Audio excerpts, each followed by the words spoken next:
Saroja police হতে, আমার বাস শোনেন না আপনারা? সরোজা পুলিশ হতে, চোর চুরি করার পুলিশ। এই সবাই এসপি যতদিন আসলো, আমি হঠাৎ গুয়াহাটির মধ্যে বলেছি যে প্রধান বক্তার মুখর দাঁড়িয়ে লাগে আর প্রধান অতিথির মুখর দাঁড়িয়ে থাকলে ভালো হয় না। এই কথা কিন্তু খারাপ হয়েছে। এই দিকের শালা এমন গরম হলো, এটা কিন্তু লোক মানা, আমি একটা ভালো কথা কইছি আর গরম হয়ে যায়। ونعوذ بالله من شرور أنفسنا ومن سيئات أعمالنا من يهدي الله فلا مضل له ومن يضلله فلا هادي له। সকলে জবান খুলে বলেন আশহাদু আল্লা ইলাহা ইল্লাল্লাহু ওয়াহদাহু লা শারীকা লাহু ওয়া আশহাদু আন্না মুহাম্মাদান আবদুহু ওয়া রাসূলুহু আল্লাযী أرسل رسوله بالحق بشيرا ونذيرا وداعيا إلى الله بإذنه وسراجا منيرا فقد قال الله تعالى في كلامه المجيد والفرقان الحميد জবান খুলে সকলে পড়েন আউযু বিল্লাহি মিনাশ শাইতানির রাজীম বিসমিল্লাহির রহমানির রহিম ইযা আসাবাতুহুম মুসিবাতুন ক্বালু ইন্না লিল্লাহি ওয়া ইন্না ইলাইহি রাজিউন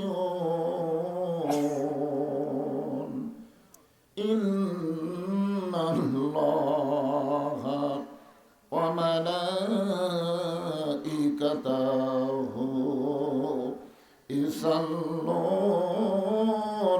আলান নাবী ইয়া আইয়ুহাল্লাযীনা আমানু সাল্লু আলাইহি ওয়া সাল্লিমু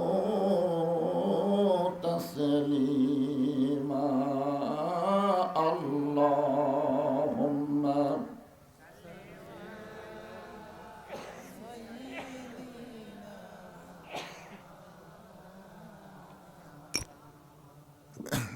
وعلى آل سيدنا شفيعنا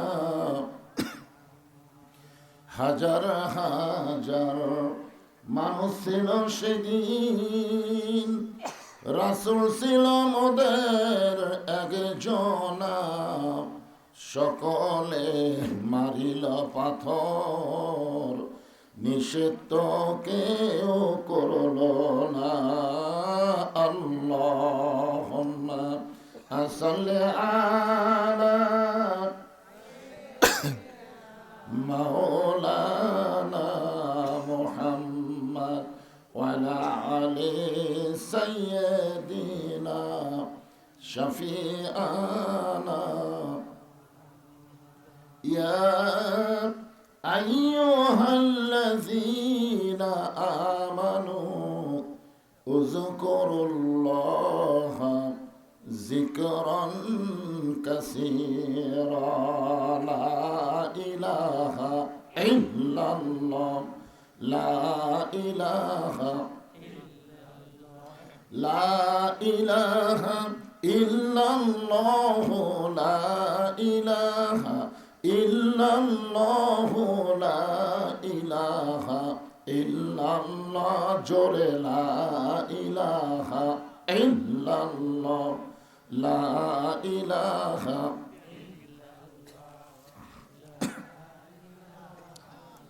যার দিলে আছে আমার আল্লাহর ভয়, যার মনে আছে আল্লাহর ভয়, যার দিলে আছে আল্লাহর ভয়, আল্লাহ আল্লাহ সব সময়। আহার নিদেরা ভালো লাগে না, এই দুনিয়া ভালো লাগে না, ভালো লাগে শুধু আল্লাহ জোরে লা ইলাহা ইল্লাল্লাহ লা ইলাহা ইল্লাল্লাহ মুহাম্মাদুর রাসূলুল্লাহ। রাসূলের মহব্বতে জবান খুলে সকলে বলি সাল্লাল্লাহু আলাইহি ওয়াসাল্লাম। ভাদার পশ্চিম পাড়া কবরস্থান কমিটি কর্তৃক আয়োজিত আজকের এই ইসালে সাব মাহফিলে আল্লাহ তাআলা যিনাকে সম্মানিত সভাপতির আসনে কবুল করেছেন, জনাব আলহাজ মোহাম্মদ হানিফ উদ্দিন, সহ সভাপতি আলহাজ মোহাম্মদ তরিকুল ইসলাম, সহ সভাপতি জনাব মোহাম্মদ জেল হক, সহ সভাপতি জনাব মোহাম্মদ ওয়াজেদ আলী, সম্মানিত সভাপতি এবং 3 জন সহ সভাপতি, সকলকেই অন্তরের অন্তঃস্থল থেকে আমি শুভেচ্ছা জ্ঞাপন করছি।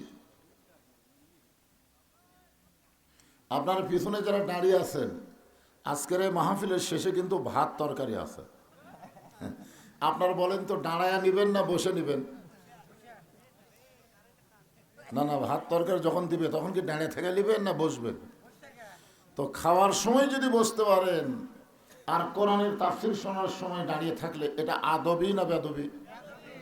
এই জন্য যারা দাঁড়িয়ে আছেন বসেন, বসেন, সবাই বসেন। আজকের এই মাহফিলের সম্মানিত প্রধান অতিথি আলহাজ কাজী মাওলানা মোহাম্মদ রুকুনুজ্জামান, সম্মানিত প্রধান অতিথিকে অন্তরের অন্তঃস্থল থেকে আমি শুভেচ্ছা জ্ঞাপন করছি। তিনি নিজকে অত্যন্ত ছোট মনে করে কথা বলছেন, ছোট, যে আমি আপনাদের কাজী বিয়ে শাদী পড়াই আর আপনারা সবাই নিচে বসে আছেন, আমি উপরে, কেমন যেন লাগতেছে। আল্লাহ কোরআনে বলেছেন ইন্না কারামাকুম ইনদাল্লাহি আতকাকুম। এইরকম ভয় যাদের কলিজার মধ্যে থাকে আল্লাহ তাদেরকেই সম্মানিত বানায় দেয়। সুবহানাল্লাহ। আজকের এই মাহফিলের সম্মানিত ওলামায়ে কেরাম, আপনাদের মাঝে মাঝে যে সমস্ত আলেম ওলামা বসে আছেন, মঞ্চে আছেন, এবং আমি তেজে আসার আগ পর্যন্ত যেনারা কোরআন হাদিসের আলোকে অত্যন্ত গুরুত্বপূর্ণ আলোচনা করে আপনাদেরকে শোনালেন, আলেম ওলামা সহ আজকের মাহফিলের বক্তাগণকে অন্তরের অন্তঃস্থল থেকে আমি শুভেচ্ছা জ্ঞাপন করছি।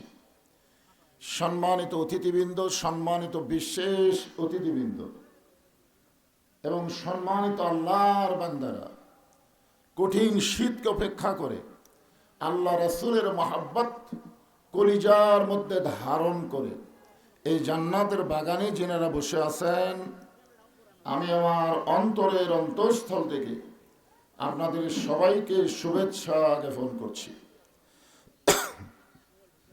আমার সম্মানিত মা বোনেরা, পর্দার অন্তরালে বসে বসে যারা আলোচনা শুনতেছেন তাদেরকেও শ্রদ্ধা জ্ঞাপন করে এই মুহূর্তে জানতে চাচ্ছি আপনারা সকলে কেমন আছেন।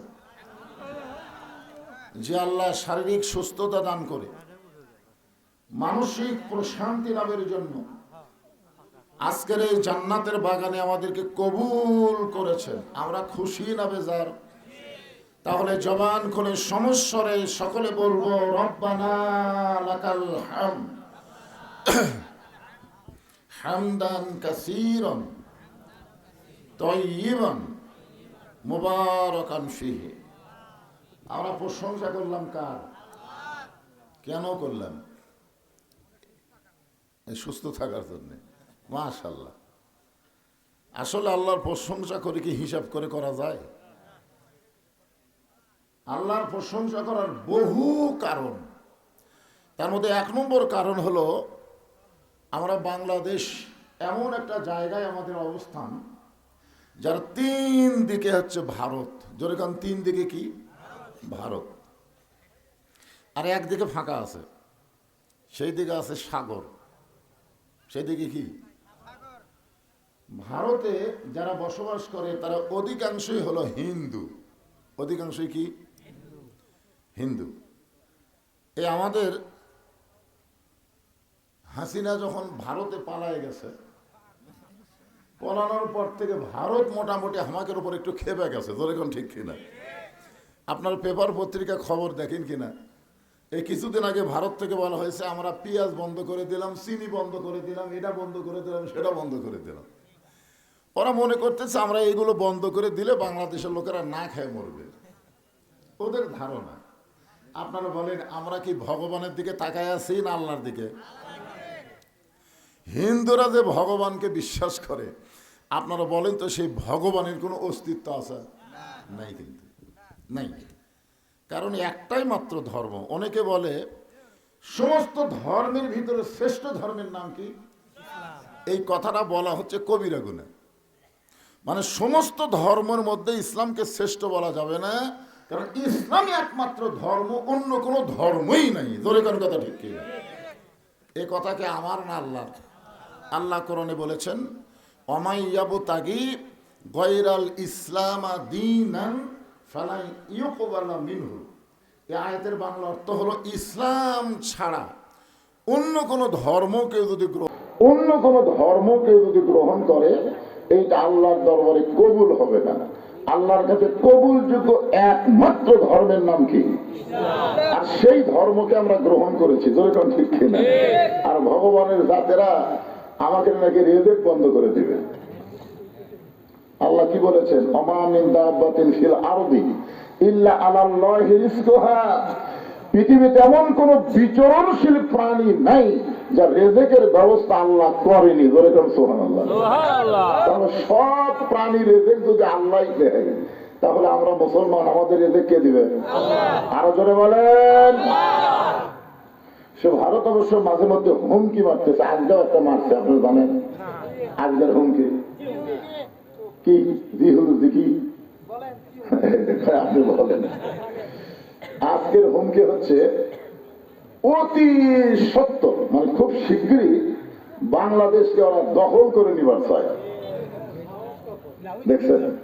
আসলে হাসিনার সময় কিন্তু এরা বাংলাদেশকে অঙ্গরাজ্য বানাইছিল। যেরকম ঠিক কিনা? কিন্তু ডক্টর ইউনূস আসার পরে ওদের সেটা গুড়েই বাড়ি, যাকে বলা হয় গুড়ে বাড়ি, মানে ওইটা হচ্ছে না। কারণ ডক্টর ইউনূস ঘোষণা করেছে ভারতের সমস্ত চ্যানেল বাংলাদেশ বয়কট করে দিল। আসলে মানুষ যাই হোক, নামটা তো একটা নবীর নাম। ধরে কোন কথা ঠিক ছিল? কোন নবী? ইউনূস নবীরে খাইল মাছেতে গিলিয়া, ফেরেশতা পাঠাইলেন আল্লাহ ইসমে আজম দিয়া।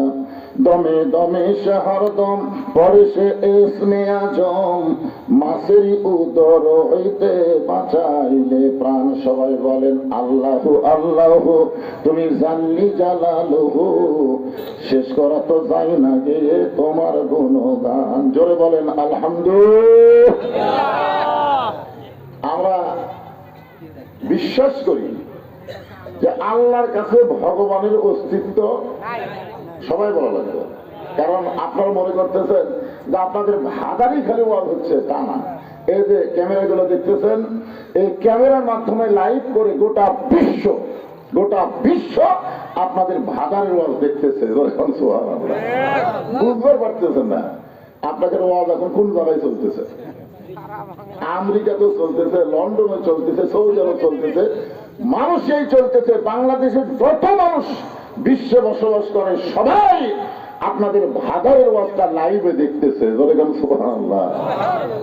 তাহলে তাহলে আপনারা যে কথাটা বলতেছেন আপনাদের মধ্যেই না তো কথা চলে যাচ্ছে। ভগবানের ভ বাদ দেন, দেন গবানের কোন অর্থ ডিকশনারি নাই, খুঁজে দেখেন নাই। গবানের গ বাদ দিলে বাম মানে বন্যা, দুনিয়ার কোনো মানুষ চায় না। বা বাদ দিলে নো মানে নাই, ভগবান নেই। আর সেই ভগবানের পাওয়ার দেয়া ওরা আমাকে গৌরব চায়। আর আমাকে আল্লাহর খবর কি? আল্লাহু লা ইলাহা ইল্লা হুয়াল হাইয়ুল কাইয়ুম। যদি আপনার মন চায় আলিফ বাদ দেন, লিল্লাহি মা ফিস সামাওয়াতি ওয়াল আরদ। আবার যদি মন চায় আর একটা লাম বাদ দেন, লাহুল মুলকু ওয়া লাহুল হামদ। আবার যদি মন চায় লাম বাদ দিয়ে দেখেন, হুয়াল্লাহুল্লাযী লা ইলাহা ইল্লা হু। আমরা যাকে আল্লাহ বিশ্বাস করি তার সব কিছু বাদ দিলেও আল্লাহ বাদ পড়ে না। মুসলমানের আল্লাহ সদা বিরাজমান, জোরে কোন ঠিক কিনা? এখন আপনারা বলেন আমাদের ভারতে জন্ম নেওয়া ভালো না বাংলাদেশে জন্ম নেওয়া ভালো? আমরা কিন্তু খুবই ছোট, আমাদের পারমাণবিক বোমা নাই, আমাদের অ্যাটম বোমা নাই, আমাদের ভারতের মতন অত যুদ্ধে অস্ত্রও নেই, কিন্তু আমাদের কি আছে? আর ঈমানের কথা পরে বলবো, আগে বলবো আমাদের আল্লাহ আছে। যেরকম কি আছে? আল্লাহর সাথে কিছু কুলাবে? আল্লাহ কোরআন কারিমে লক্ষ্য করে বলেন, তাবারাকাল্লাযী বিয়াদিহিল মুলকু ওয়া হুয়া আলা কুল্লি শাইইন কাদির।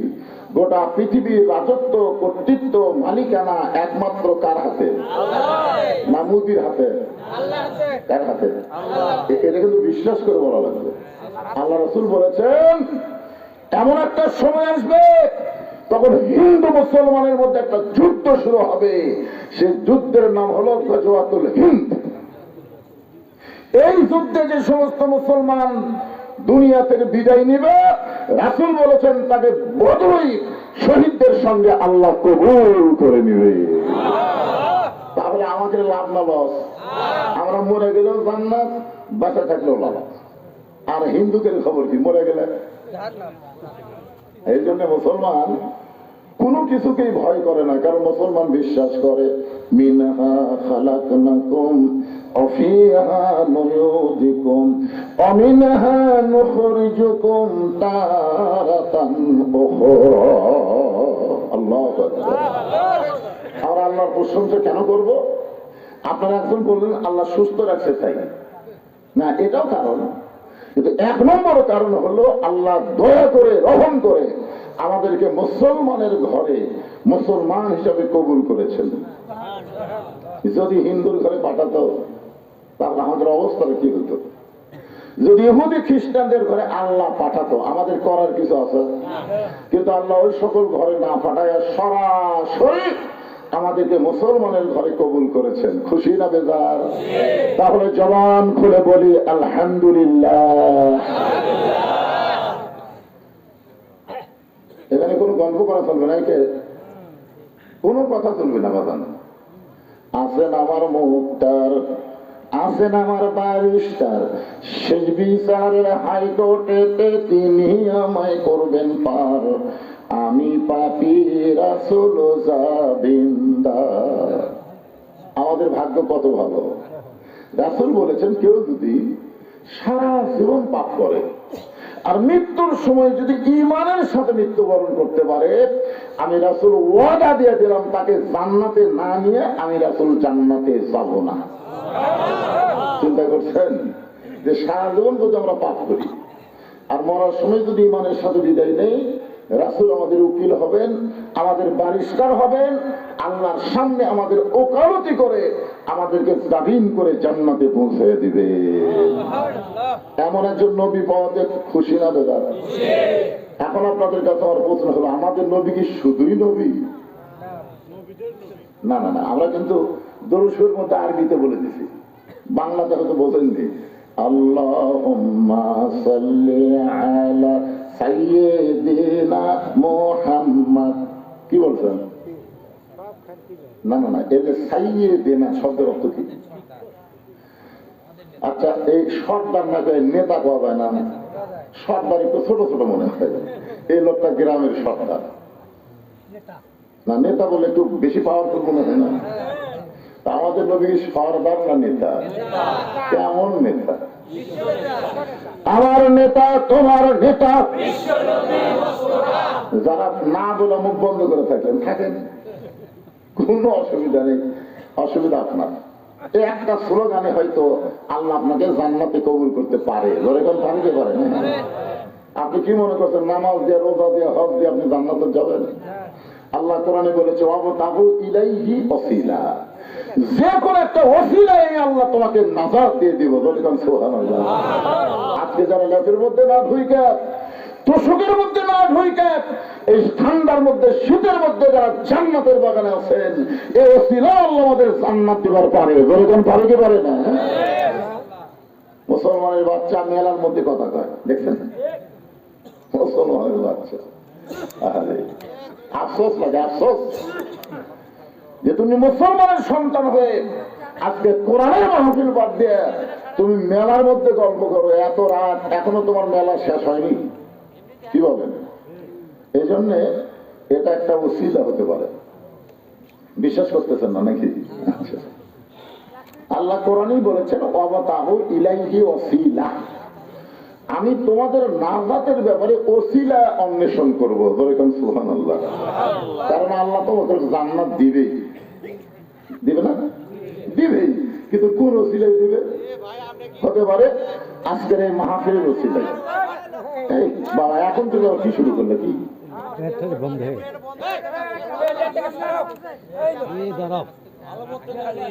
না না, এই দুই দিকে তো আমরা শেষ করছো, একেবারে ইয়ার লাগান হয়ে গেছে। এখন এই সাইকেল লোকগুলোকে আমিও দেখতে পাচ্ছি না, ওরাও আমার দেখতে পাচ্ছে না। আমদার আমার জলে কি আর দেখবো? না না, ভাঙা ফেলে দিতে হবে না।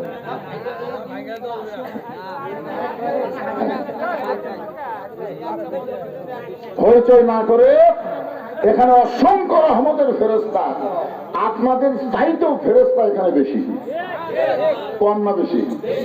এই যে আপনারা সবাই বসে আছেন, আমি বসে আছি, আমাদের প্রত্যেকের সাথে দূরে করে ফেরেশতা আছে, আছে না নাই?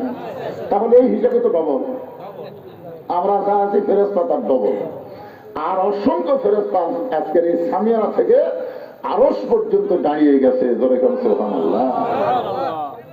এই ফেরেশতাগুলো যেন আমাদের পক্ষে সাক্ষী দেওয়ার পরে আমরা হইচই করলে ফেরেশতারা মনে করবে যে আল ইনসান আশরাফুল মখলুকাত, আল্লাহর যত সৃষ্টি আছে সর্বশ্রেষ্ঠ সৃষ্টির নাম হলো মানুষ।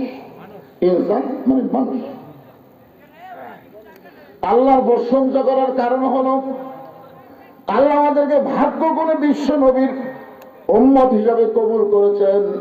আর বিশ্ব নবীর উম্মত হওয়াতে আমাদের জান্নাত পাওয়া আল্লাহ সহজ করে দিয়েছে। প্রশংসা করবো কার? মাশাআল্লাহ। আল্লাহর প্রশংসা করার আর একটা কারণ হলো এই যে দেখতেছে পবিত্র কোরআন। এখানে আজকে অবশ্য লেখছে ইসালে সাওয়াব মাহফিল। ইসালে সাওয়াব মানে কি? শেষে খাওয়া দাওয়া নাকি? না না, ইসালে সব লেখা থাকলে জনগণ বুঝবে খাওয়া আছে রে। আর যদি তাফসীর মাহফিল দেয় না, খালি এমনি এমনি। ইসালে সব শব্দের অর্থ হলো আমাদের আপন জন যারা দুনিয়া থেকে কবরে চলে গেছে তাদের রুহের মাগফিরাতে সওয়াব পৌঁছায় দেওয়া। বিশেষ করে এখানে একটা গোরস্থান, কবরস্থান।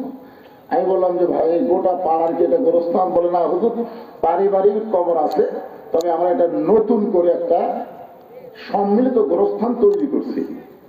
আল্লাহ রাসূল কিন্তু পারিবারিক কবরকে পছন্দ করেন নাই, তিনি সম্মিলিত গোরস্থানকে পছন্দ করে সর্বপ্রথম আল্লাহ নবী নিজের হাতে যে গোরস্থান তৈরি করছে ওই গোরস্থানের নাম হয়েছে জান্নাতুল বাকি।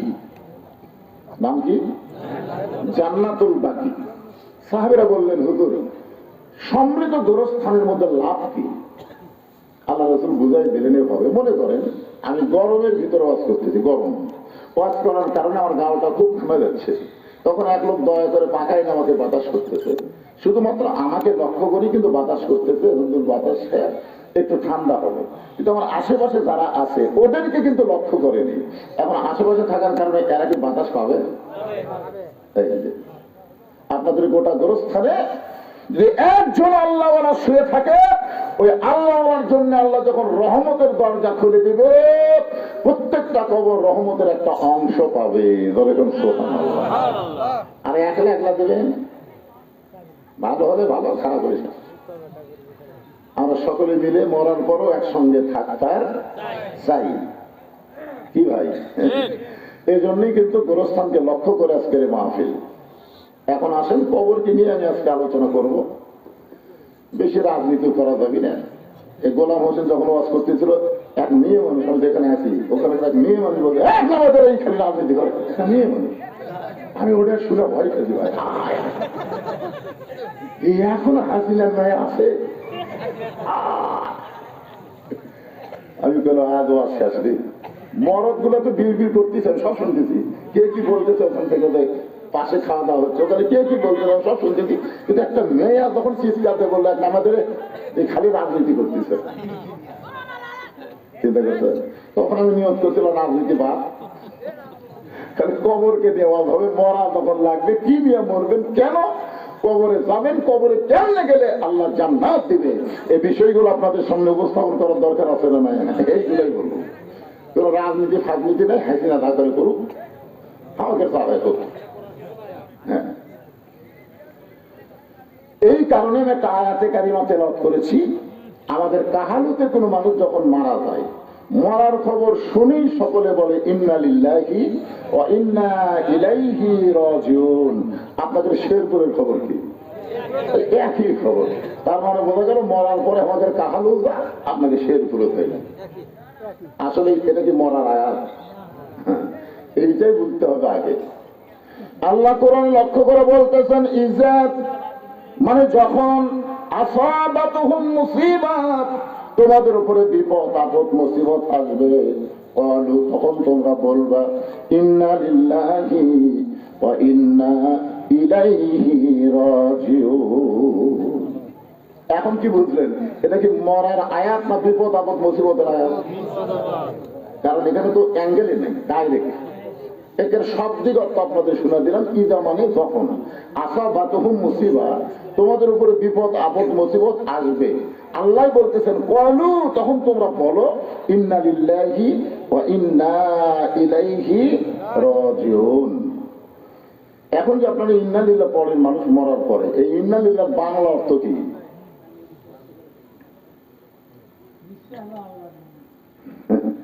কিছুটা হয়েছে হয়েছে। আচ্ছা ঠিক আছে, আমি একটা গান গেল, দেখেন তো গানটা বুঝতে পারেন কিনা। এগুলো আসলে গান না, এগুলো হচ্ছে কোরআনেরই সুরে গানের আকারে আপনাদের সামনে উপস্থাপন করা। কোন বনের পাখি তুমি আইলারে কোন বনে, আবার কোন বনেতে যাইতে হবে পড়ছে নাকি মনে।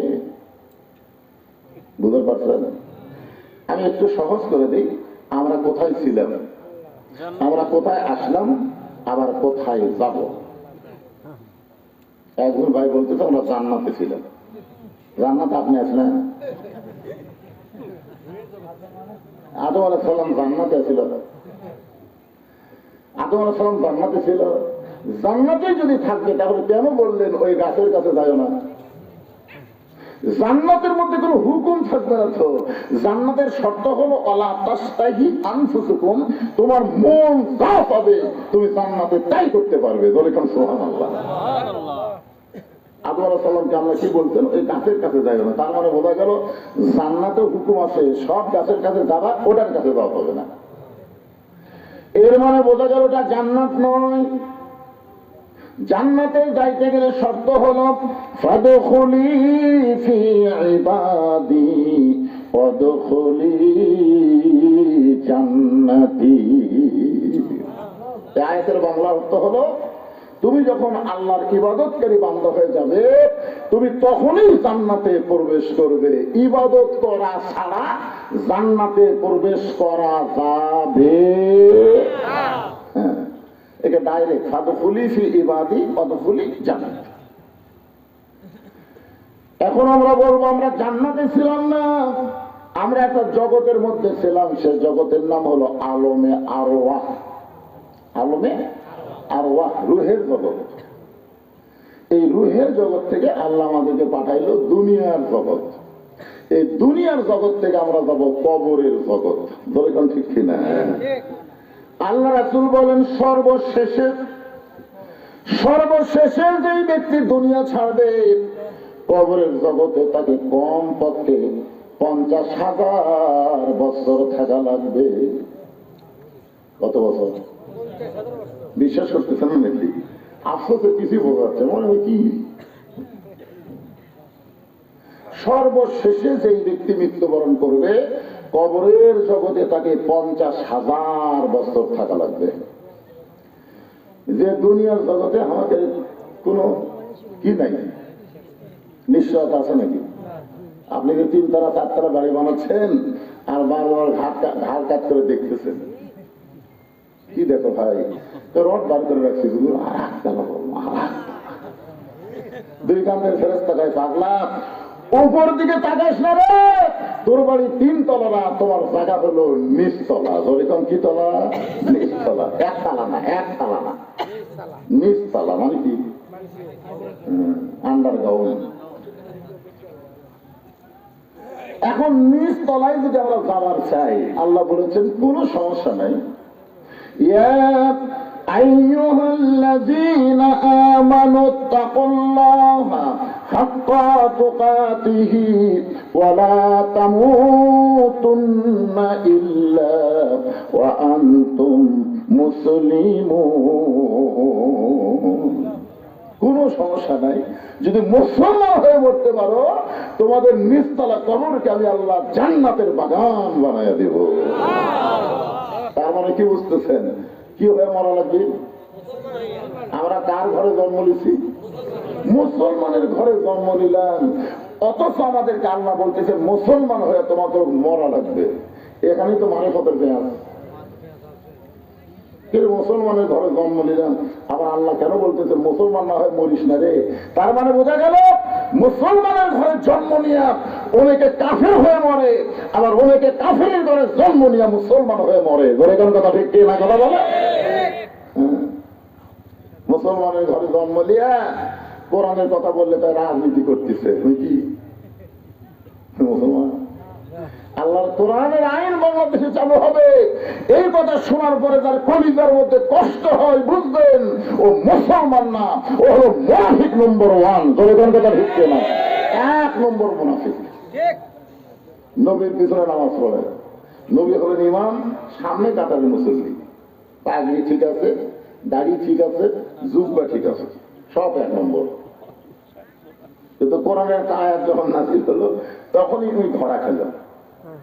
আর টুপি পাগড়ি জুব্বার মধ্যে যে কি মান লুকাচ্ছিল এটা আগে নবী বুঝতে পারেনি, কিন্তু যখন কোরআনে একটা আয়াত নাযিল হয়েছে তখন এই ধরা গেছে। আয়াতটা হলো ইয়া আইয়ুহান নাবিয়্যু হারজিল মুমিনিনা আলাল কিতাল। ওগো নবী, যাদেরকে কাটারবদ্ধ করে জামাত নামাজ আদায় করতেছেন তাদেরকে কাফের বেঈমানদের বিরুদ্ধে সৈন্য হিসাবে গড়ে তোলেন, কারণ যে কোনো সময় মক্কার কাফেররা মদিনা আক্রমণ করতে পারে, আর মদিনা আক্রমণ করলে আপনি নামাজ দিয়া রোজা দিয়া মদিনা রক্ষা করতে পারবেন না।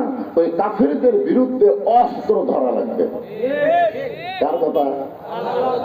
এই আয়াত যখন নবী সাহাবীদের সামনে বললেন, এই সামনে কাতারে মুসল্লি ওই মন খারাপ করে নবীকে বলতেছে হুজুর এটা না গন্ডগোলের আয়াত। আপনারা বলেন এটা গন্ডগোলের আয়াত? আজকে যদি ভারতেরা বাংলাদেশকে আক্রমণ করে আমরা তখন মসজিদে যাই বলুন দোয়া করবো আল্লাহ আল্লাহ ভারতের হাত থেকে আমাদের দেশকে রক্ষা করবেন না। এই দোয়া করার টাইম আছে? এই আয়াত নাযিল হওয়ার পর আর দোয়া করার সময় আছে? ইমানের বলে বলিয়ান হয়ে হিন্দুদের বিরুদ্ধে যুদ্ধ করা লাগবে। কথা ঠিক না? এই আয়াত যদি মক্কার কাফেররা মদিনা আক্রমণ করতে আসে, আপনি দোয়া দিয়া দরুদ দিয়া নামাজ দিয়া রোজা দিয়া আপনি মদিনা রক্ষা করতে পারবেন না, বরং ওদের বিরুদ্ধে অস্ত্র ধরা লাগবে। এ কথা কার? এখন এই যুগবালা কি কয় আজকে যারা বলতেছে রাজনীতি করতেছে তারা কি এই একই মাল।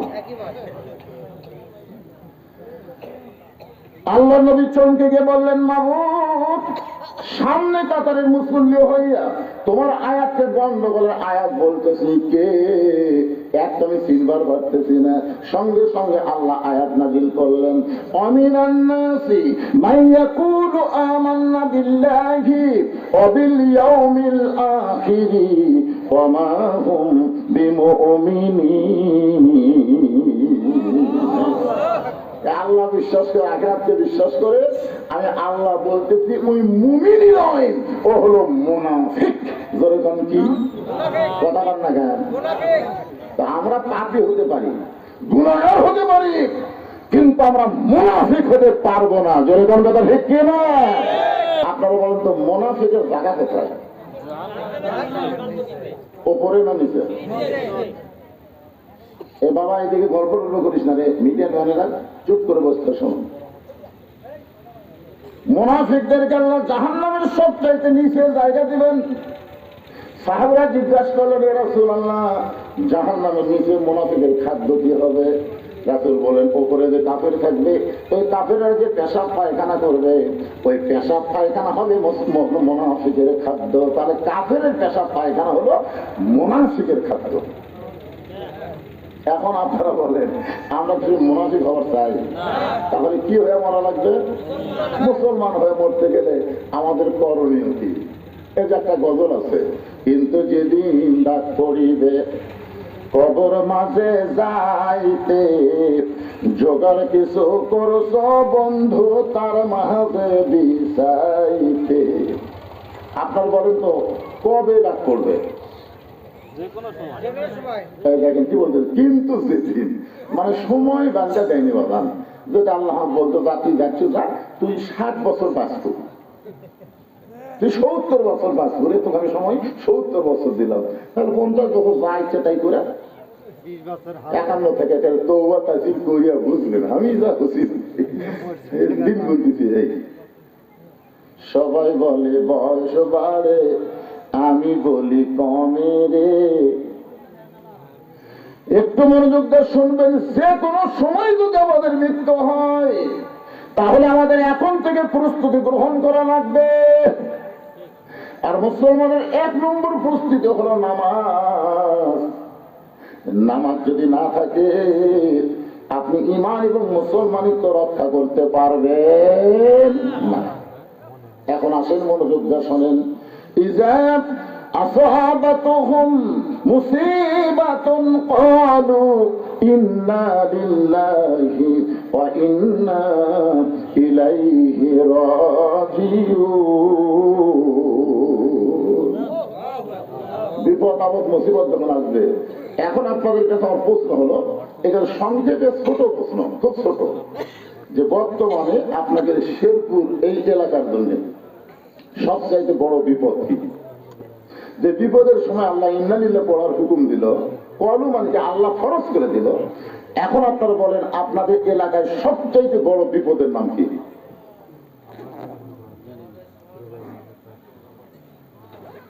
বুঝতে পারতেছেন না? মানে এত বিপদ আপনাদের এলাকায়, গুন্ডার বড় কই, গুন্ডার ছোট কই? আপনারা বলেন আজকের এই মাহফিলের জন্য এই মেলাটা রহমত না বিপদ? ওই মেলা দেখার পরে ইন্না লিল্লাহ কে পড়ছেন? কেউ করেন। আপনারা কখন পড়বেন? যখন মরে গেল তখন। ওই মেলার মধ্যে কি চুরির দোকান আছে? আপনারা বলেন তো কোরআনের মাহফিলের মেলাতে চুরির দোকান, এটা রহমত না বিপদ? আপনার ইন্না লিল্লাহ করছেন। সবচাইতে বড় বিপদ হলো প্রত্যেকটা যুবকের হাতে একটা করে টাচ মোবাইল। ধরে কোন কথা ঠিক কিনা? তা আপনার ছেলেকে টাচ মোবাইল ঘুরতেছে, আপনি ইন্না লিল্লাহ করছেন। সবচাইতে বড় বিপদ হলো মেয়েরা ঘরের মধ্যে থাকার কথা, সেই মেয়েরা বেপরোয়া হয়ে রাস্তায় আসা, রহমত না বিপদ? একটা মেয়ে মানুষ দেখে আপনি ইন্না লিল্লাহ করছেন। তার মানে বোঝা গেল আপনার বিপদই বোঝেন না, মানুষ মরে গেলেই বিপদ মনে করেন। সবচাইতে বড় বিপদ মানুষ মরার পরে ইন্না লিল্লাহ কেন পড়ি? এই কারণেই পড়ি, আমাদের জন্য মরাটাই হলো সবচাইতে বড় বিপদ।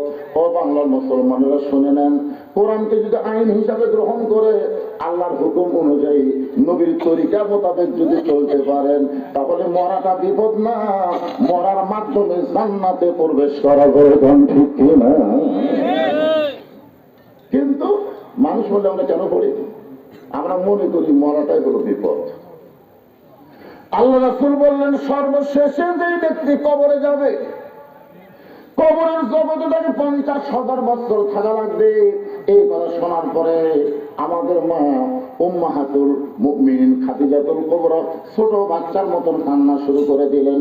রাসূল বলে, খাদিজা আপনি এমন করে কেন কাঁদতেছেন? খাদিজা বলে, ওগো আল্লাহর নবী, আমি জানি কবরে কোনো দরজা নাই, কবরে কোনো জানলা নাই, কবরে কোনো সাথী নাই, কবরে কোনো বাতি নাই, একা একা 50,000 বছর অন্ধকার কবরে কেমনে থাকবো? এই কথা শোনার পরে আমার চোখটা দর দর করে পানি পড়তেছে। আল্লাহর নবী খাদিজার চোখের পানি মুছা দিয়ে কপালে একটা চুম্বন দিয়ে বললেন, খাদিজা, ওই আল্লাহর শপথ করে বলতেছি, ঈমান গ্রহণ করার পরে আপনি আল্লাহর সঙ্গে যে সম্পর্ক গড়ে তুলেছেন, আল্লাহ আপনার কবরকে জান্নাত বানায়া দিবে। সুবহানাল্লাহ। সবাই বলেননি? বলছেন?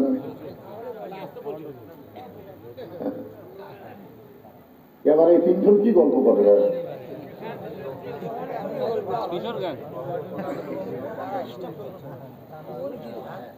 না শোনেন, তাহলে এখানে যে আল্লাহ রাসূল বললেন, কি বললেন শুনলেন?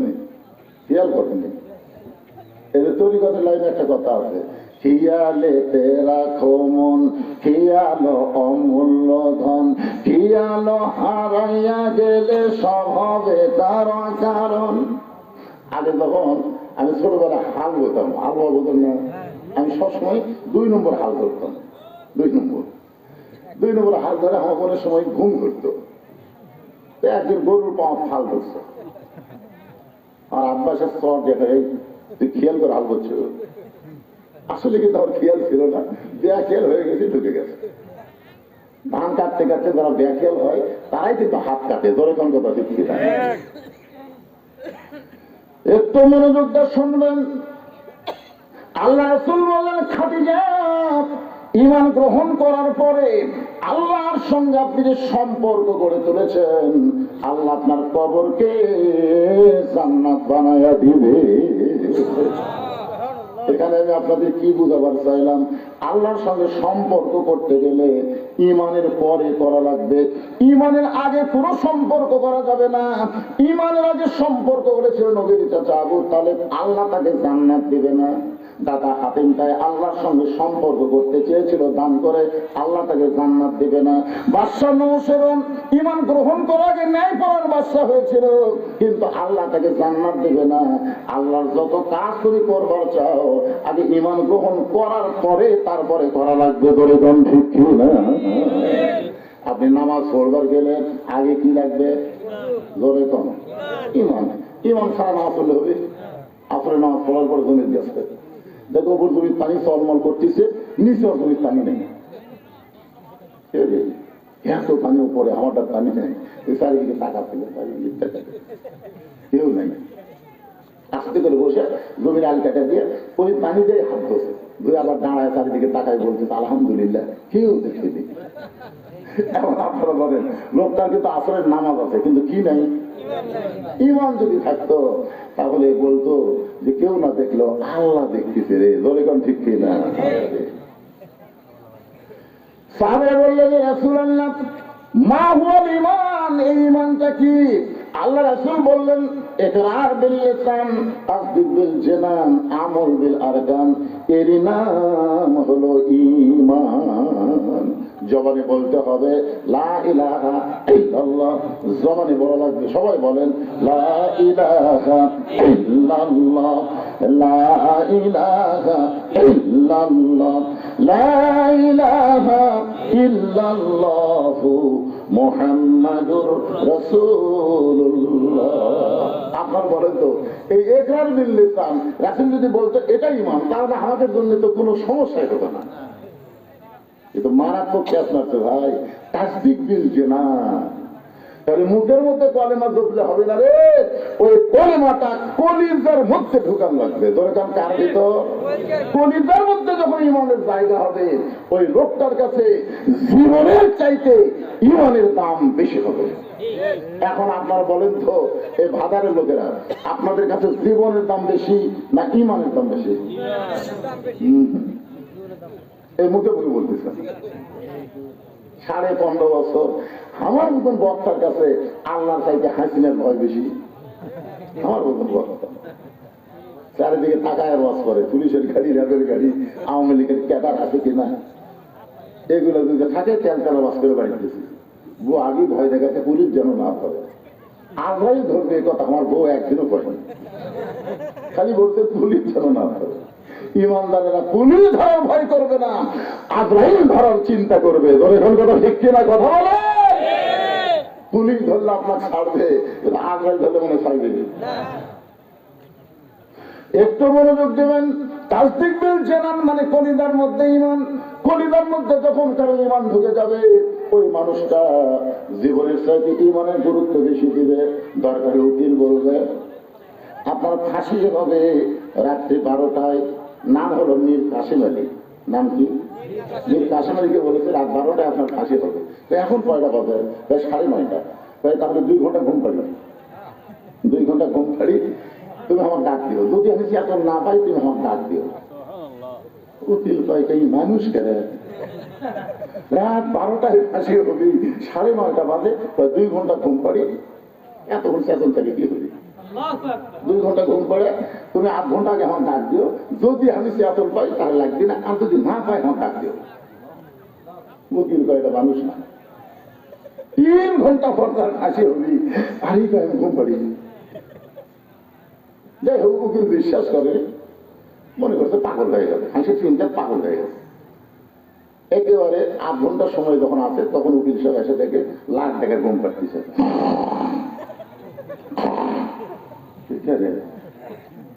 আর 8 ঘন্টা ফাঁসির সময় এখনো ঘুম পাড়ে, ডাক দিতে।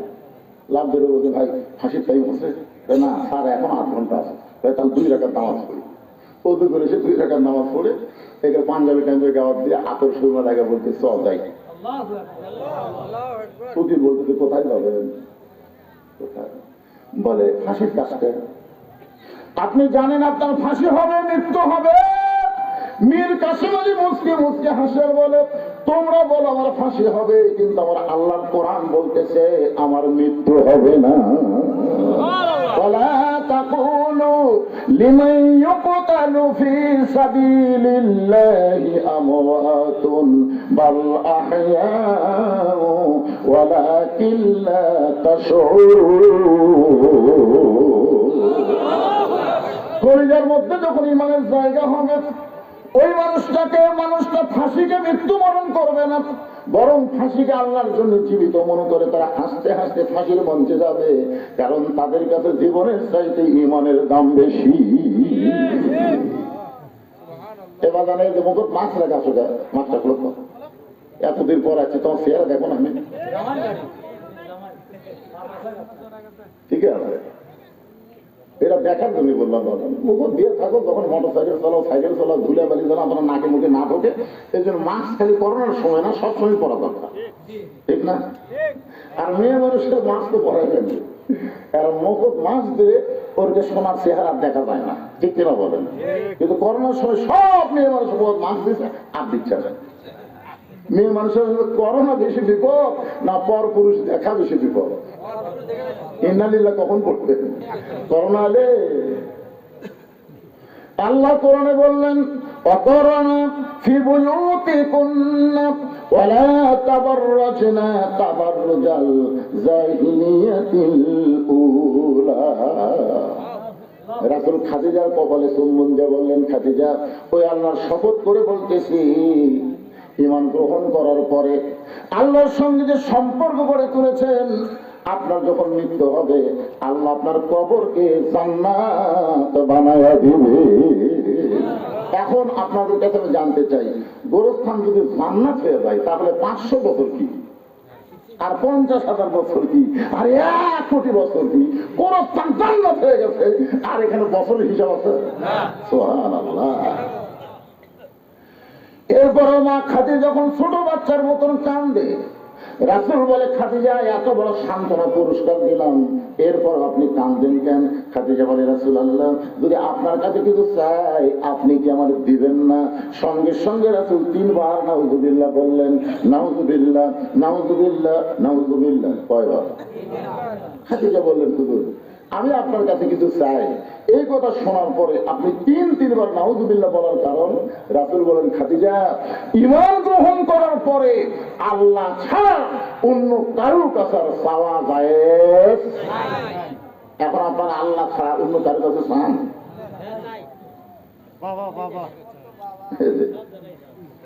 আমার দয়াল বাবার দরবারে কেউ ফিরে না খালি হাতে।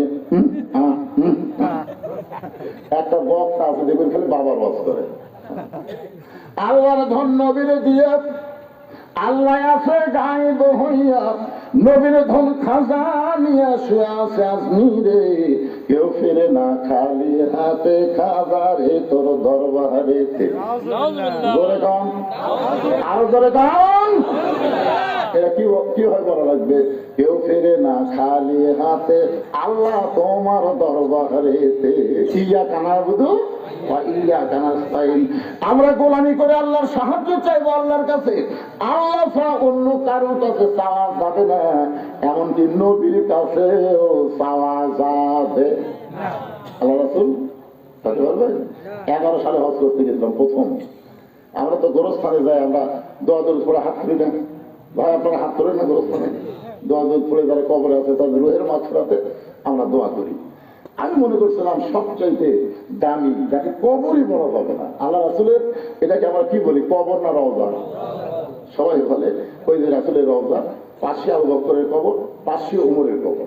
আমি মানুষের মুখে বলতে শুনেছি, রাসূলের কিন্তু কবর কয়নি, বলে যে রাসূলের রওজার পাশে আবু বকরের কবর, পাশে ওমরের কবর। তার মানে বোঝা গেল যে এই আবু বকর ওমর কবর আর রাসূলের কবর না। কারণ কি? এখানে রওজা বলার কারণ কি? আমি একটা গজল গাই, দেখেন তো আপনি বুঝতে পারেন কিনা। যাবো? ইসলামের আলো জ্বলায়া দিয়া নবী শুইয়া আছেন সোনার মদিনায়। আর যদি আমি এভাবে বলি, ইসলামের পতাকা উড়ায়া দিয়া নবী ময়রা আছেন সোনার মদিনায়। এই ময়রা বলবে যদি কই খালি গুণা গেলে। একটু মনোযোগ দিয়ে শুনবেন। আমি বিশ্বাস করি নবী আমার হায়াতুল নবী, এই মনে করে 11 সালে যখন নবীর রওজার পাশে হাত তুলেছি, ইতিমধ্যে 2 পুলিশ এসে আমার হাতের উপর লাঠি দিয়ে ঠাসি দিয়ে বললেন, মানো কুল্লু হারাম, বলো কুল্লু হারাম। হাত যদি পাতা পারতাম, কাবার মালিকের কাছে হাত পাতাম, মদিনার রওজার পাশে হাত পাতানো হারাম। আমি মনে মনে করলাম পুলিশ রে তুই হাসিনিস, মনে মনে। আমি হলাম বাংলাদেশের একটা সাইকেল বক্তা, আর তুই তার হাতের উপর ঠাসি মারলি। কিন্তু আমার ইমান বললো, মাওলানা তুই ভেদাল দেশের লোক, তোর ইমানের মধ্যেও ভেদাল, তোর আমলের মধ্যেও ভেদাল, আর এরা হলো আসল দেশের পুলিশ। জোরে করে কথা দেখিয়ে দেয়। কি হলো রে? কি আছে কি আছে কি আছে? আচ্ছা খারাপ হয় না তো, কিছু না খারাপ হবে। এরা যদি একবার খেতে পায় এই লাঠি দিয়ে দেবে। আমি তো থানা থেকে কাম করতেছি, আরো তো না।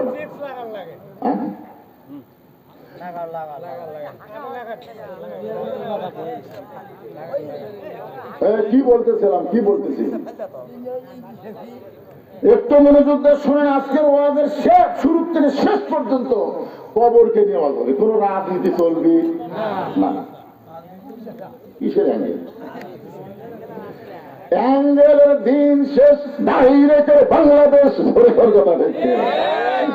আগে অ্যাঙ্গেল বাড়ছে, এখনো অ্যাঙ্গেল। আমি আজ প্রায় 10 বছর থেকে দোয়া করতেছি, আল্লাহ এই আঙ্গেল আর কতদিন মারবো আল্লাহ। তুলজাল হক ওয়াযাহাকাল বাতিল ইন্নাল বাতিলা কানা যাহুকা। সত্য যখন আসবে, মিথ্যা যখন পালায়ে যাবে, আলো আসলে অন্ধকার আর থাকবে না। বেরে করে কথা। হ্যাঁ, কি বললেন? ইউনুস নবীর নামে গজল এমনি এমনি কইলেন? কে যেন হাসিনা বলছে, এই মহা বিপদের মধ্যে আপনি কোন দোয়া করতেছেন? হাসিনা বলতেছে পড়বার গেলে ওর নাম মনে আসে, এই জন্য পড়ি না। লা ইলাহা ইল্লা আনতা সুবহানাকা ইন্নী কুনতু মিনাজ জালিমিন। আপনারা পড়েন না ভাই বিপদ আপদে মুসিবতে? একটু মনোযোগ দিয়ে শুনবেন। আল্লাহর নবী রওজার পাশে হাত তুলবার দেয়নি, বলেছে হারাম।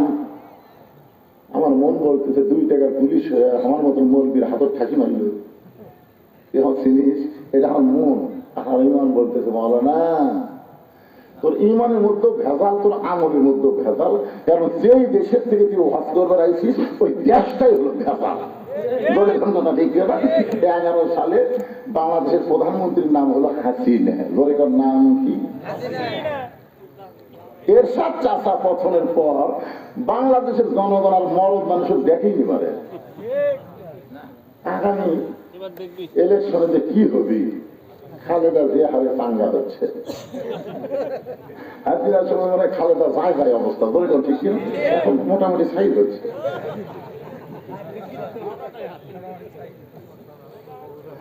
আপনারা একটা সিদ্ধান্ত নেন, মা তারাক্তু বাদি আলা উম্মতি ফিতনাতুন আদার রাজুলু মিনান নিসাই রাওয়াহুল বুখারী কিতাবুল ফিতান। আল্লাহ রাসূল বলেছেন আমার পরে আমার উম্মতের জন্য সবচেয়ে বড় বিপদ হলো পুরুষ মানুষের জন্য নারী নেত্রী হওয়া। নারী নেত্রী হওয়ার পরে ইন্না দিলা কোনদিন পড়ছে? এই যে আগামী তার কোন নারীকে বাংলাদেশের নেত্রী আমরা দেখতে চাই না। পুরুষ মানুষ হলো বাংলাদেশের নেতা। ধরে গান গাবার হচ্ছে সবাই বলেন আল্লাহুম্মা আমিন। একটু মনোযোগ দিয়ে শোনেন। ভেজাল দেশের মানুষ, আমি আলেম হলেও ভেজাল। যেটার প্রমাণ পাইছি জয়তুনের দোকানে গিয়ে দোকানদারকে বললাম ভাই আসল জয়তুনের তেল দেন। যেই কইছি দোকানদার কর্মচারীকে বলতেছে হারাম হারাম কুল্লু হারাম। পাওয়ারে ধাক্কা দিয়ে বের করে দিল। এক সৌদি আমাদের বাংলাদেশে চাকরি করে সৌদিতে, তাকে বললাম কেন ভাই খালি আসল চাইছি, এতে আমাকে ঘর থেকে বার করে দিল কেন?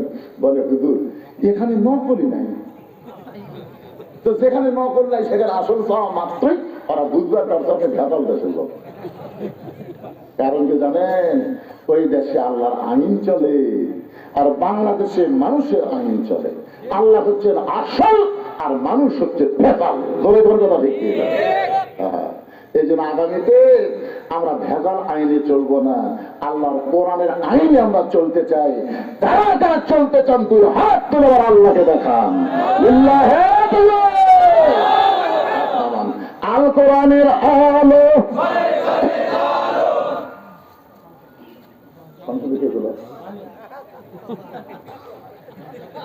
হাসিনা নাই তো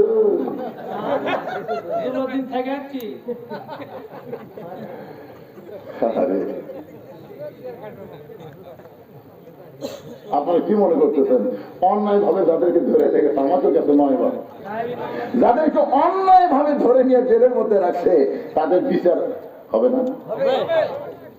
তারা কিন্তু বাংলাদেশের ভুয়া কোর্ট কাছারিতে বিচার দেয়নি, আসল টাকার বিচার। যখন কোন জায়গায় আসল জায়গায় বিচার কেমন একটা দৃষ্টান্ত শোনেন। গভীর রাত্রে হযরত ওমর মদিনার অলিগলি ঘুরতে গিয়ে হঠাৎ হযরত ওমর দেখতে পায় মদিনার মরুভূমির মধ্যে একটা তাঁবু টাঙ্গানো। ওমর ফারুক তাঁবুর নিকটে গিয়ে দেখে দুইটা বাচ্চা মা মা বলে কাঁদতেছে, আর মা বলতেছে গোস্ত সিদ্ধ হলেই তোমাদের খাবার দেব, একটু ধৈর্য ধরো, গোস্ত সিদ্ধ হলেই তোমাদের খাবার দেব। ওমর ফারুক চিন্তায় পড়ে গেলেন, দুম্বার গোস্ত হলে 8 ঘন্টা লাগবে, উটের গোস্ত হলে বড় জোর 1 ঘন্টা লাগবে। এত গভীর রাত হয়ে গেছে, এখন পর্যন্ত গোস্ত সিদ্ধ হয় না। এটা কেমন মা, এটা কেমন মা? লোকমা দিয়ে বললেন, মা তোমার কলিজায় কি তোমার সন্তানের দয়া নেই? 2টা সন্তান ক্ষুধার জ্বালায় কান্দে, আর এখন পর্যন্ত তোমার গোস্ত সিদ্ধ হয় না। এত রাত ধরে গোস্ত সিদ্ধ না হওয়ার কারণ কি? মেয়েটা বলে, পথিক আমার বাড়ি হলো ইয়ামিন দেশে, আমি শুনতে পাইলাম মদিনার খলিফা হযরত ওমর অত্যন্ত ভালো মানুষ। এই ভালো মানুষ ওমরের কাছে আমার 2টা এতিম বাচ্চাকে নিয়ে আইছিলাম। গতকাল বিকাল বেলা এত মানুষের ভিড়, আমি ভিড় ঠেলে ওমরের কাছে যাবার পারি নাই।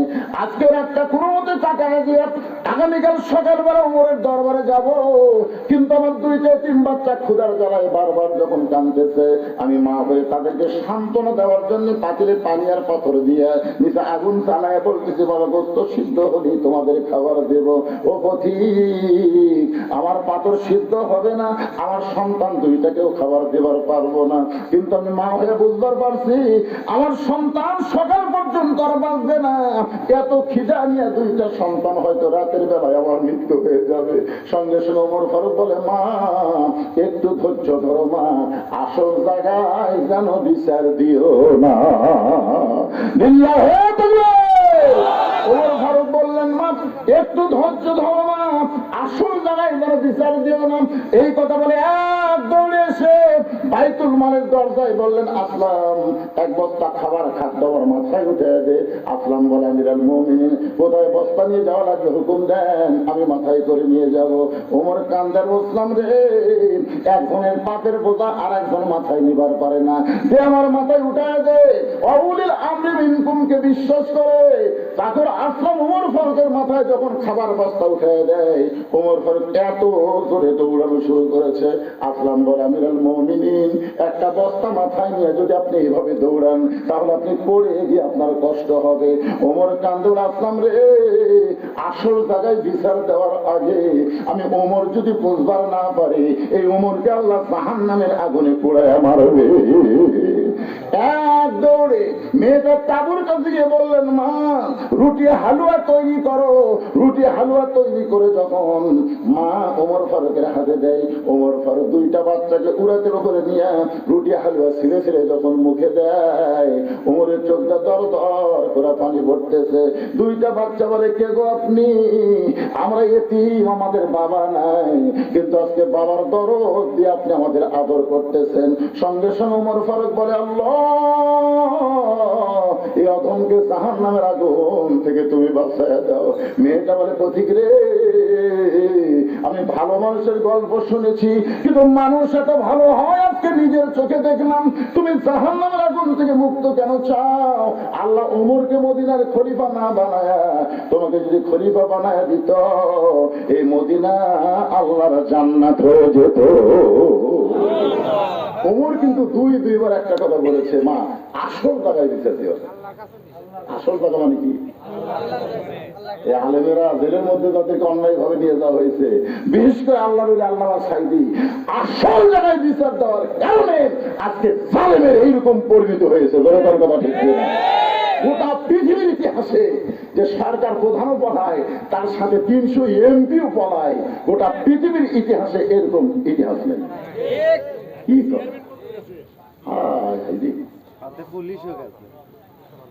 এরকম ইতিহাস আছে? কি আমার পর্যন্ত এইরকম ইতিহাস হবে না ভাই। আসল জায়গা বিচার দিত মনে করতেছে ছাত্র জনতা না। ইজা যা নাসরুল্লাহ সূরা নসর বলেন, কোন বিজয় মানুষের হাতে না, বিজয় হচ্ছে আমার আল্লাহর হাতে। গৌরবন্ধতা দিচ্ছে। আরে একটু মনোযোগ দিয়ে শুনবেন, কোরআন আইন যদি আমরা চালু করতে চাই তাহলে আমাদের সবাইকে বলতে হবে আল কোরআনের আলো। সবাই বলেন না কেন, একটা করে বলেন তো ভাই। আপনি এটা বলে যদি মরেও যান আপনি জান্নাতে যাবেন।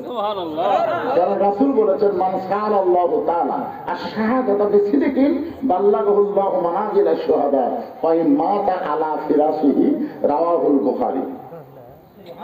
আল্লাহ রাসূল কি বলেছেন হাদিসটা শুনবেন? আল্লাহ রাসূল বলেছেন কেউ যদি চায় যে আল্লাহ রাস্তায় যুদ্ধ করতে করতে আমি শহীদ হব, এইরকম যদি আশা করে ইসলামে আন্দোলন করে, কোরআনের দল করে, ওই মাতা আলা ফিরাশিহি, সে যদি নিজের বিছনায় মৃত্যুবরণ করে, বাল্লাগাহুল্লাহু মানাজিলা শুহাদা, এই যে সুন্দর নিয়ত করার কারণে আল্লাহ হাশরের ময়দানে তাকে শহীদদের কাতারে দাঁড় করাইয়া দিবে। আপনি যদি সংসদে আল্লাহ কোরআন চান, এটা যদি আপনি দেখতে নাও পারেন, এর আগে যদি আপনার মৃত্যু হয়, এরপরেও আল্লাহ আপনাকে জান্নাতকে ঠিকানা বানাই দিবে, কারণ আপনি এটা একটা স্লোগান দিয়েছেন। এটা হক স্লোগান। তার চাইতে ভালো স্লোগান আছে যে চোর ডাকাত বাটপারকে আর আমরা 300 জনের মধ্যে ওখানে পাঠাবো না। এই মমতাজের মতন খারাপ গাইতে গেছে, নাইতে গেছে, লুচ্চা গেছে, বাটপার গেছে, চোর গেছে, সব চুরি করে বাংলাদেশের টাকা বিদেশে পাঠান করছে। একটা সন্তান জন্ম নেওয়ার সাথে সাথে 1 লাখ টাকা ঋণ নিয়ে জন্ম নিচ্ছে। হ্যাঁ, এই জন্য সবাই একটা স্লোগান দিয়ে আবার কবরে আসতেছি। কবরে যদি ফুলগুলো হয় অভিমানে ঝরে যায়, আমি মালা গেতে বলো কারে পরাবো, সে যে কেন এলো না, কিছু ভালো লাগে না, কবরে আসো তাই। তো ওয়াজ হবে কবরে, অসুবিধা আছে, কিন্তু স্লোগান হবে সংসদের। আল কোরআনের আলো, কোরআন হাদিস যেখানে, দুনিয়ার মুসলমান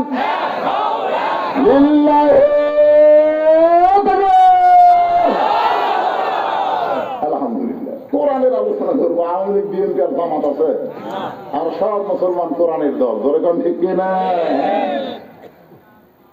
একটু মনোযোগ দিয়ে শোনেন। খাদিজা বলতেছে, রাসূলুল্লাহ, আমি আপনার কাছে চাই। এই কথা শুনে আপনি 3 বার নাউযুবিল্লাহ বললেন, কিন্তু আমি আপনার কাছে যা চাবো তা যদি আল্লাহর না থাকে, তাহলে আল্লাহ কেমনে দিবে?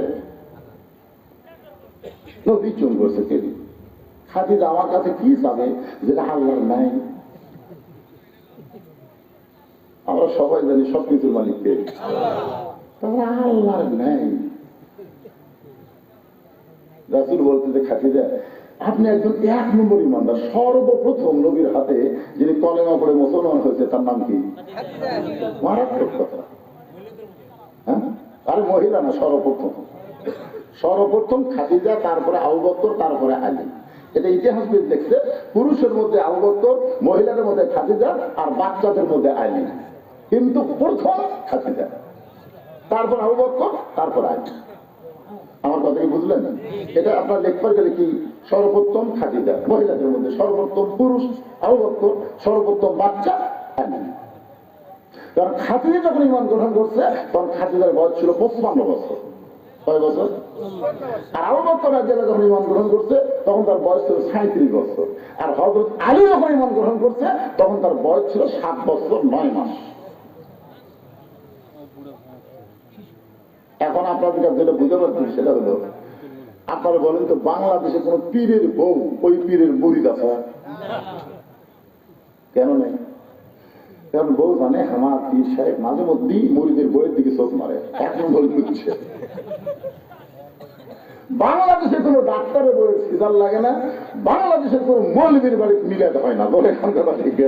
এই 3টা জিনিস আপনারা খেয়াল করবেন। হ্যাঁ, কিন্তু সর্বপ্রথম নবীর বিবি নবীকে বলে নবী বলে স্বীকার করেছে। এখান থেকে বোঝা গেল পীর ধরা চলবি না, মৌলবি ধরা চলবি না, হুজুর ধরা চলবি না, ধরা লাগবে একমাত্র আমাদের নবীকে। বলে কোন কথা ঠিক কিনা?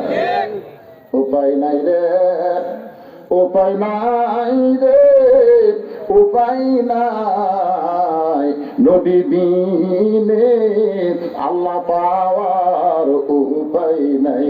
সবাই বলেন উপায় নাই রে, উপায় নাই রে, উপায় নাই, নবী বিনে আল্লাহ পাওয়ার উপায় নাই। দেখেন কোরআনে আয়াতটা দেখেন, আতিউল্লাহ ওয়া আতিউর রাসূল ওয়া আতিউ কিন্তু নাই, আতিউ নাই কিন্তু উলিল আমরি মিনকুম। আপনারা বলেন তো, এই 2 জায়গাটা আতিউ থাকলো, আতিউল্লাহ ওয়া আতিউর রাসূল, কিন্তু শেষকে এখানে ওয়া আতিউ আল্লাহ বাদ দিল কেন? এখানে আল্লাহ কেন বললেন ওয়া উলিল আমরি মিনকুম? নিঃসন্দেহে আল্লাহর হুকুম মানতে গেলে নিঃসন্দেহে নবীকেই শুধু গ্রহণ করা যাবে, নবী ছাড়া অন্য কাউকে নিঃসন্দেহে গ্রহণ করার উপায়। এই জন্য আল্লাহ বললেন উলিল আমরি মিনকুম, আমরা উলিল আমরকে মানবো কতক্ষণ? উলিল আমর নবীর তরিকার মধ্যে থাকবে ততক্ষণ। দরকার কথা ঠিক না? নবীর তরিকা বাদ দিয়ে নিজে একটা তরিকা বানালো কাদরিয়া, নিজে একটা তরিকা বানালো চিশতিয়া, নিজে একটা তরিকা বানালো মুজাদ্দিদিয়া, নিজে একটা তরিকা বানালো নকশবন্দিয়া। তার মানে বোঝা গেল নবীর তরিকা বাদ দিয়ে নিজে কেউ যদি তরিকা বানায় ওই তরিকা মানা যাবে না। কেবলমাত্র আল্লাহর হুকুম নবীর তরিকা মোতাবেক আমাদের চলা লাগবে। ধরে কোন ঠিক কি না? আমার কথাকে বুঝতে পারছেন? আমরা ইমাম মানবো, ইমাম আপনি মানবেন না? একটু যদি বেহাল ইমাম কত মানবেন না? কতক্ষণ? নামাজ নয়, ইমাম যদি নামাজের 4 রাকাতের মধ্যে 3 রাকাত বসে মানবেন? মানবেন? টাইটেল বল দাওরা পাস এতদিন 4 রাকাত পড়াতে আজকে 3 রাকাত বসেছে, আমরা বসে থাকি রে। তার মানে বোঝা গেল ইমাম মানব ততক্ষণ নবীর তরিকার উপর আছে যতক্ষণ। দরকার কথা ঠিক না? নেতা মানব ততক্ষণ নবীর তরিকা মোতাবেক নেতা আছে যতক্ষণ। পীর মারব ততক্ষণ নবীর তরিকা মোতাবেক পীর সাহেব আছে ততক্ষণ। দরকার কথা ঠিক না? আমার কথাকে বুঝতে পারলেন? হ্যাঁ, চিন্তা করছেন? ওমর ফারুক কেবল খুতবা দিচ্ছে, বাংলাদেশের মতন 96টা দেশের খলিফা, ইয়ার কি না? বাংলাদেশের মতো কয়টা? 96টা দেশের খলিফা খুতবা দিচ্ছেন। খুতবা মানে ওয়াজ করতেছেন। মাঝখান থেকে সাহাবী দাঁড়িয়ে বলতেছে, আমিরুল মুমিনিন আপনার খুতবা আমরা শুনবো না। ওমর ফারুক বললেন, আমার অপরাধ কি? বলে আপনার অপরাধ হলো আমাদেরকে খাটো পাঞ্জাবি দিয়ে আপনি লম্বা জুব্বা গাও দিয়ে খুতবা দিচ্ছেন। আমাদেরকে খাটো দিবেন আর আপনি লম্বা জুব্বা পড়বেন। যতক্ষণ পর্যন্ত লম্বা জুব্বা কোথায় পেলেন এটা না বলা পর্যন্ত আপনার খুতবা শুনবো না। ওমর চোখে পানি পড়তেছে আর মুখটা খালি মুচকি মুচকি হাসতেছে। চোখে পানি পড়তেছে আর মুখটা মুচকি মুচকি হাসার কারণ কি জানেন? আল্লাহ তোমার কোরআন দিয়ে যখন দুনিয়া চলবে তখন নেতা ভুল করলো সাধারণ মুসলিম পর্যন্ত লোক মাতিবার পারবে। দরকার কথা ঠিক না? আপনার বলে তো 15.5 বছর কোন লোক মাতিবার পারতাম। আমি খালি শেরপুর গুয়াহাটি আপনাকে এমপি দিনাই ছিল সারা শহর পুলিশ, সরোজা পুলিশ হতে। আমার শোনেন আপনারা? সরোজা পুলিশ হতে, চোর চুরি করার পুলিশ। এই সবাই এসপি যতদিন আসলো, আমি হঠাৎ গুয়াহাটির মধ্যে বলেছি যে প্রধান বক্তার মুখর দাঁড়িয়ে লাগে আর প্রধান অতিথির মুখর দাঁড়িয়ে থাকলে ভালো হয় না। এই কথা কিন্তু খারাপ হয়েছে। শালা এমন গরম হলো, এটা কিন্তু লোক মানা। আমি একটা ভালো কথা কইছি আর গরম হয়ে যায়। ধনুষের পর হারাম, আমার জন্য বলে হারাম। এরে শালা তুই গুটি আমি গুটি রে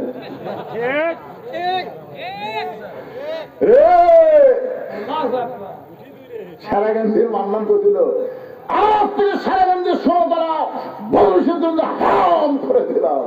আমি বললাম তুই হারাম করার কে রে? এই ঘটনার কিছুদিন পরে সারা মরিছে পড়া। আরে কি মনে করতেছে?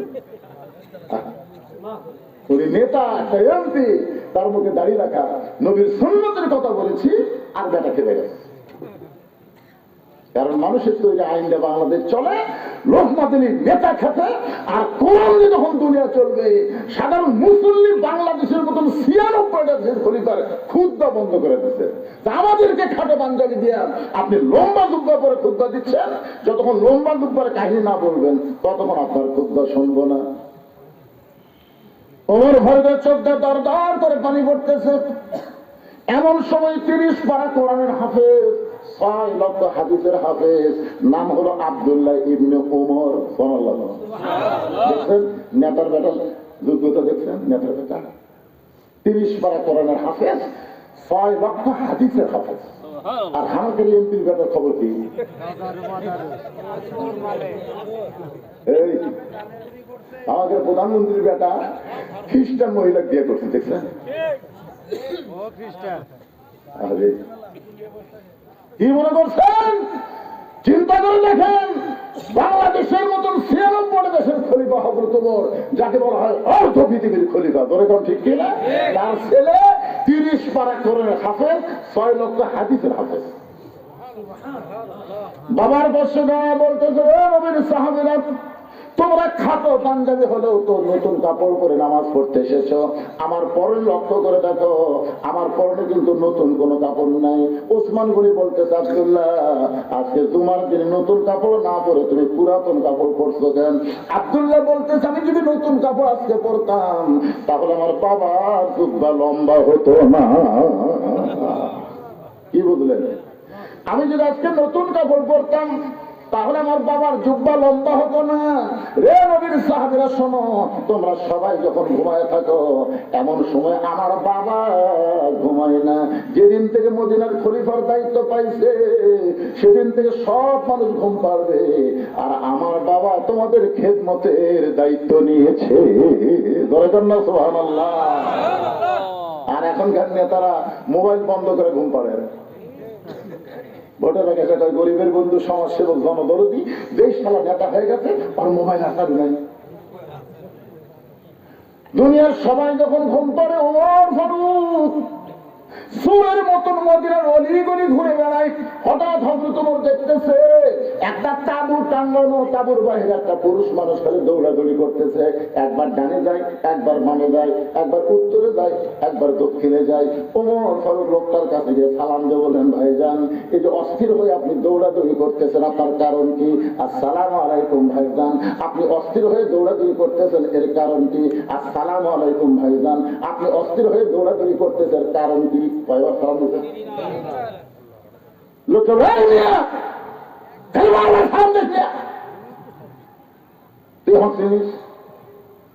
আমার বাড়ি হল অমুক এলাকায়, আমার শ্বশুরের বাড়ি হচ্ছে অমুক এলাকায়।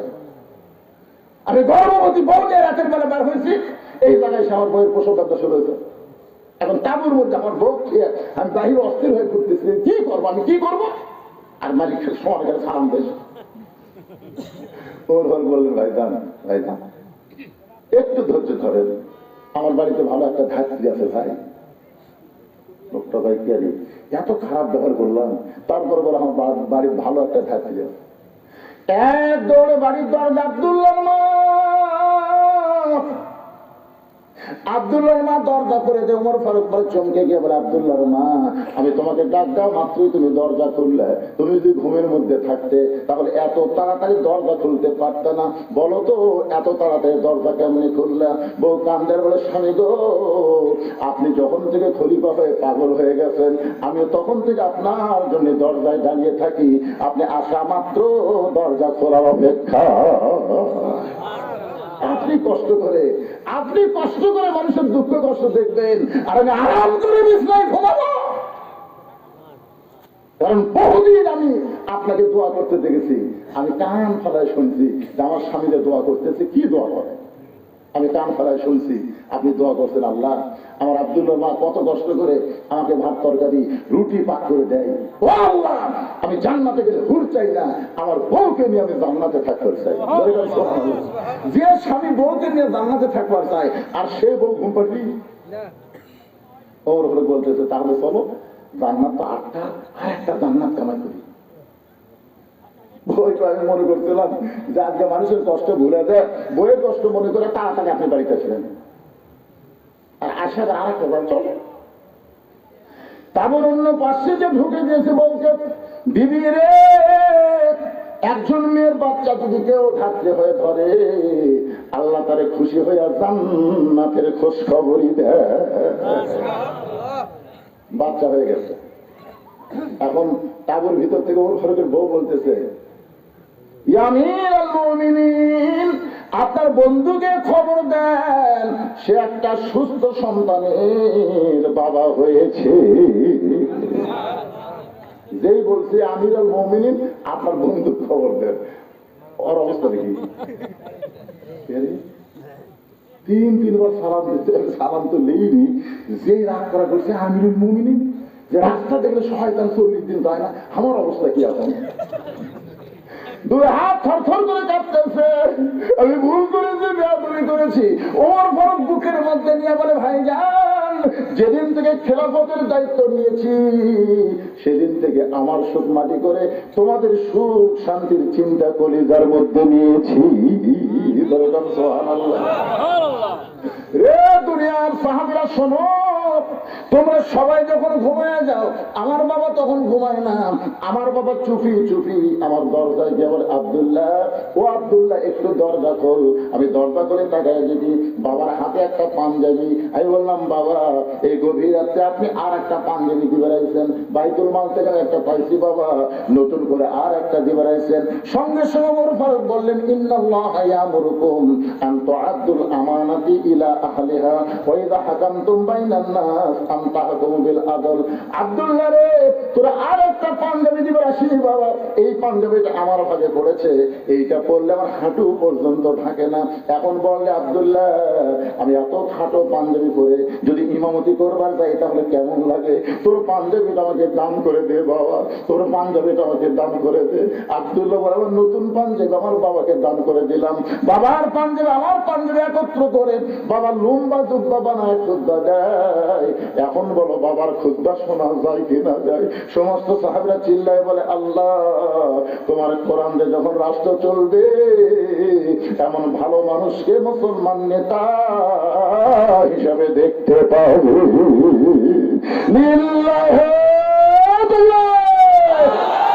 তোমার কোরআন দিয়ে যখন রাষ্ট্র চলবে, এমন ভালো মানুষকে মুসলমান নেতা হিসাবে দেখতে পাবে। মানুষের তৈরি আইন দিয়া, ডক্টর কামালের সংবিধান দিয়া এই বাংলাদেশ কোনোদিন শান্তিময় হতে পারে না। বাংলার যদি শান্তি চায়, আল্লাহর কোরআনের বিকল্প কোন রাস্তা নাই। আল কোরআনের আলো, এটা কি রাজনীতি? না। আল্লাহ, খাদিজাতুল কুবরা বলে, ইয়া রাসূলুল্লাহ আমি আপনার কাছে যা চাই তা যদি আল্লাহর না থাকে। নবী বলে, খাদিজা আল্লাহর নাই এ কথা বলাও ঠিক না। খাদিজা বললেন, তাহলে সূরা ইখলাস পড়ি। নবী চুপ করছে। যে খাদিজা বলতে সূরা ইখলাস পড়ি, নবী চুপ করছে, তার মানে সূরা ইখলাসের মধ্যে আল্লাহর কোনো কিছুই নাই। আপনার জানেন না, একবার পড়লে 10 পারা কোরআন পড়ার সওয়াব। 114টা সূরা কোরআন শেষে কয়টা? প্রত্যেকটা সূরা দেখবেন পড়তে পড়তে সূরার নাম পাবো, কিন্তু সূরা ইখলাস পড়তে পড়তে ইখলাস কোন শব্দ এই সূরার মধ্যে আপনারা পাবেন না।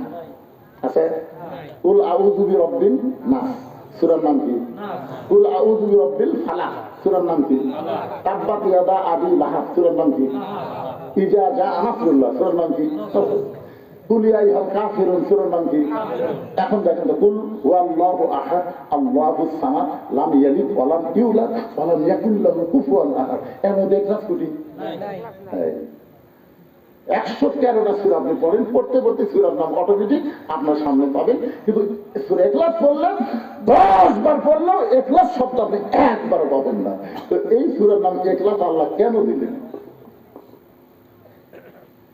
একবার পড়লে 10 পারার সবরে পাগলারা পড়বেন, আমার সঙ্গে পড়তে। তাহলে পড়েন, বিসমিল্লাহির রহমানির রহিম। কুল হু আল্লাহু আহাদ আল্লাহুস সামাদ লাম ইয়ালিদ ওয়া লাম ইউলাদ ওয়া লাম ইয়াকুল লাহু কুফুয়ান আহাদ। আপনারা বলেন তো, আল্লাহর বউ, বাপ, মা, সন্তান, মৃত্যু, সমকক্ষ, তাহলে আল্লাহ অনেক কিছুই নেই।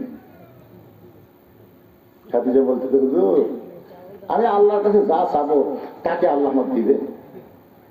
রাসূল বললেন, কি চান? মনে করেন গভীর রাত্রে আমি তাহাজ্জুদে নামাজ পড়ে আল্লাহ বলতেছি, আল্লাহ আমি খাদিজার বিয়ে হয়নি, খাদিজার পেটে একটা বাচ্চা দেন। আপনি বলেন আল্লাহ কি দিবি? রাসূল বলতেছে, আল্লাহ দিবার পারলেও দিবি না, কারণ বিয়া ছাড়া একজনের বাচ্চা দিয়ে আল্লাহ দিয়ে বিপদ পড়ছিল। আপনার বলেন তো, বিয়া ছাড়া আল্লাহ একজন বাচ্চা দিয়েছিল, তার নাম কি? মরিয়ম। এই মরিয়মের খালু জাকারিয়া নবী। যেরকম কোন নবী? দেখেন মানুষের সন্দেহ কি, এই জাকারিয়া আলাইহিস সালামকে ওরা দোষ দিল, এই খালুর মাধ্যমে কাম আছে। সবাই যখন জাকারিয়া সমানে দৌড়ে আসে, আল্লাহ কাম করলি, তুই কাম করলেন আপনি, আর পিটুন খামান কি কাম কি করছে? আর দোষ কার? আল্লাহ বললেন জাকারিয়া, আদমকে আমি দুনিয়াতে পাঠাইছি বাপ মা ছাড়া, আর ঈসাকে পাঠালাম বাপ ছাড়া। কিয়ামত পর্যন্ত বাবা ছাড়া কোন সন্তান আর মায়ের পেটে জন্ম নিবে না। যদি জন্ম নেয় বুঝবে ওইটা অবৈধ সন্তান। আপনার বলেন তো, বাবা ছাড়া কোন সন্তান এটা কি বৈধ না অবৈধ? তাহলে ভোট ছাড়া যারা এমপি এরা বৈধ না অবৈধ? এই হিসাবে 15.5 বছর যেগুলো এমপি ছিল এদের নাম হলো জাউরা এমপি। ধরে কন কি কথা কন, কি কথা কন না কেন?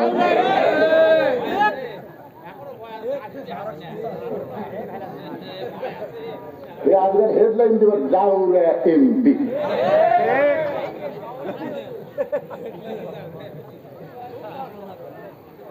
একটু মনোযোগ দিয়ে শুনবেন। রাসূল বলে খাদিজা, তাহলে আমার কাছে আপনি কি চাবেন? খাদিজা বলতেছে রাসূলুল্লাহ, কিয়ামত পর্যন্ত একটা মুজিজা আল্লাহ আপনাকে দিয়েছে, যেই মুজিজা কোনোদিন বিলুপ্ত হবে না। ইন্না নাহনু নাযালনা যিকরা ওয়া ইন্না লাহু লাহাফিজুন। সেই মুজিজার নাম হলো আল্লাহর কোরআন। ওগো আল্লাহর নবী, এই কোরআন পড়ার জন্য 3.5 বছর আপনি গাড়ি সুগারে হীরার মধ্যে সাধনা করেছেন। এই সাধনাকে আল্লাহ কবুল করে কোরআনের 5টা আয়াত আল্লাহ আপনার উপর নাযিল করলো। প্রথম শব্দটা ছিল ইকরা। বলে কোন কি? ইকরা বিইসমি রাব্বিকাল্লাযী খালাক, খালাকাল ইনসানা মিন আলাক। এই যে 5টা আয়াত আপনার উপর আল্লাহ নাযিল করলো, আপনি আর গায়ে হীরার মধ্যে থাকলেন না, আপনি নিচে চলে আসলেন। আপনি এই যে গায়ে জুব্বা পরা অবস্থায় ফেরেশতা জিবরাইল আপনাকে বুকের মধ্যে নিয়েছিল। আল্লাহ তাওয়াজ্জুহ দিয়ে 5টা আয়াত নাযিল হলো। ওই জুব্বার কোনোদিন আপনি পরেন নাই, আমি দেখেছি আপনি যত্ন করে জুব্বাটা রাইখা দিয়েছেন। মাঝে মধ্যে আপনি জুব্বা দেখেন, চুমা খান, আবার জুব্বাটা যত্ন করে রাইখা দেন। ও গো আল্লাহর নবী, আমি খাতিরে যখন মরে যাব, ওই জুব্বাটা আমার কাফনের কাপড় হিসেবে দিয়ে দিবেন।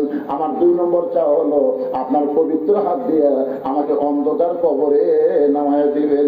কবরে মাটি দেওয়ার পরে সবাই যখন চলে যাবে, এমন সময় 2টা ফেরেশতা আল্লাহ কবরের মধ্যে পাঠাবে। 2টা ফেরেশতা কবরে আসবে, তাদের নাম হলো মুনকার নাকির। ধরে কোন তাদের নাম কি? ফেরেশতা আসিয়া যখন জিজ্ঞাসা করিবে, দিন কি তোমার মাবুদকে, বা তখন কি বলিবে? সবাই বলে, গান গাইলে গুনাহ হবে নাকি? ফেরেশতা আসিয়া যখন জিজ্ঞাসা করিবে, দিন কি তোমার মাবুদকে, বা তখন কি বলিবে? সবাই বলেন, আল্লাহ বিনে নাই রে মাবুদ, আল্লাহ বিনে নাই রে মাবুদ। জবানে তাই বলো রে বলো, মুখে আল্লাহ রাসূল সবে বলো।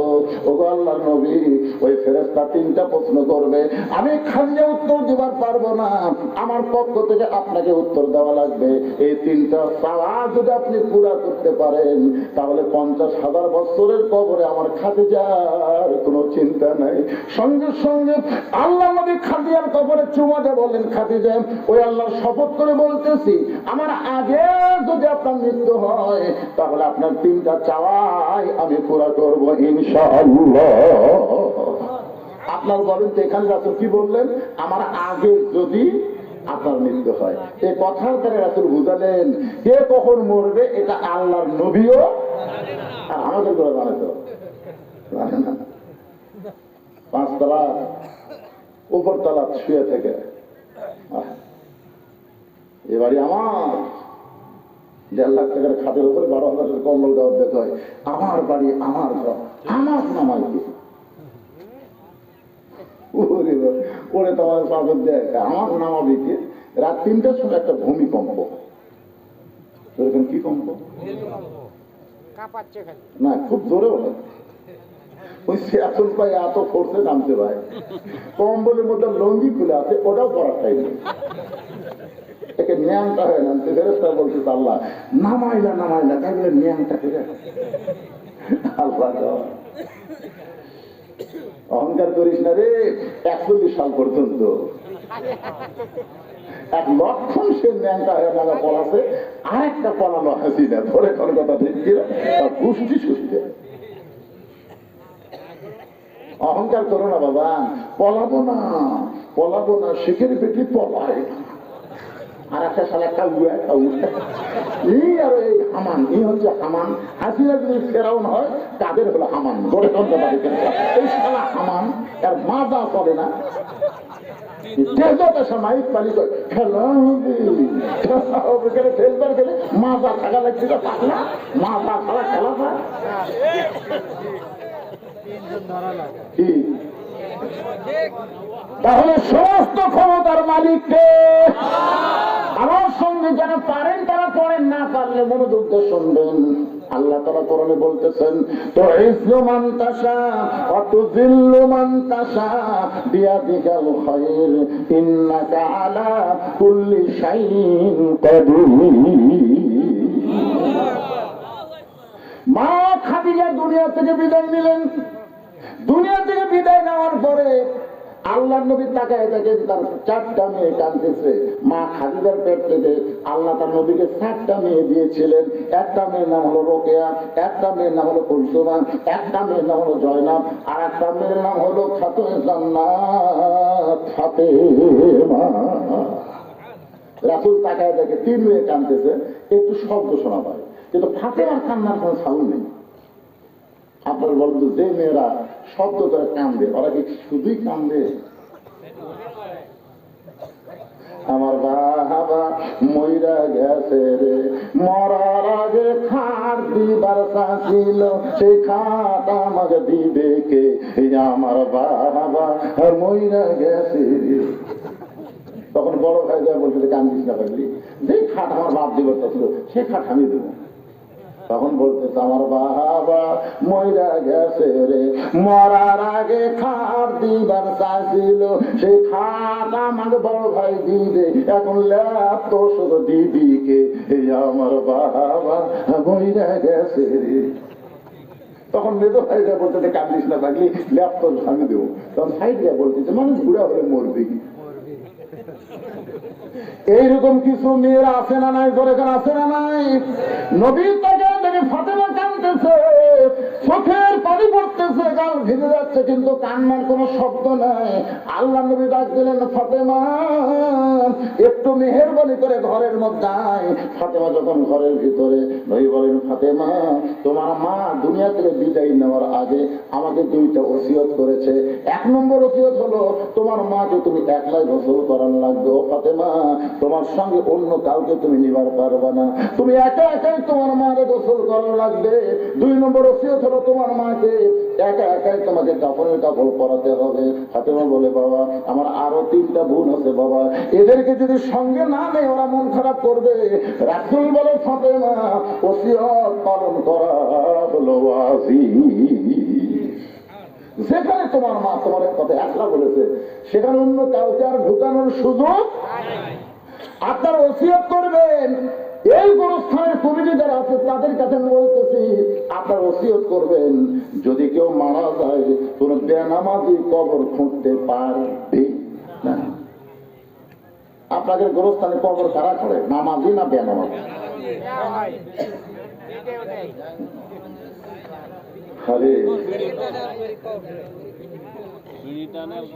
গোরস্থানের একটু মাটি বায়না করে রাখ, তখন যেন আসতে পারে তোমার মরণের ডাক। গোরস্থানের একটু মাটি বায়না করে রাখ। যেই বাড়িতে আপনি থাকতে পারবেন না সেই বাড়ি তৈরি করতে গেলে আপনি ভালো মিস্ত্রি খোঁজেন। যেন একটা 3 তলা বাড়ি করো ভাই, এই ইউনিয়নের মধ্যে সবচাইতে ভালো মিস্ত্রি কে? যেই বাড়িতে থাকতে পারবে না সেই বাড়ি তৈরি করেন ভালো মিস্ত্রি দিয়া। আর যেই ঘরে 50,000 বছর থাকা লাগবে সেই কবর তৈরি করেন বেনামাজি দিয়া। আপনি জানেন মান তারাকা সালাতুল মুতাম্মিদান ফাকাত কাফারা, ইচ্ছা করে এক ওয়াক্ত নামাজ যারা বাদ দিল তারা কাফের হয়ে গেল। আর এই শালা কাফেররা যদি কবর পড়ে, কবরে যাওয়া মাত্র সওয়াল জবাব বাদি আযাব শুরু হয়ে যাবে। ধরে কোন কথা ঠিক না? খালি বেনামাজি আমার এলাকার যারা কবর পড়ে ওরা ভাই মারা গেছে তার ছেলের কাছে না কেন কাছে বলে হয় আমরা তো কবর খবর যাচ্ছি 5 প্যাকেট সিগারেট দাও। এখন 5 প্যাকেট সিগারেট দিয়ে এরা কবর খবর দেয়।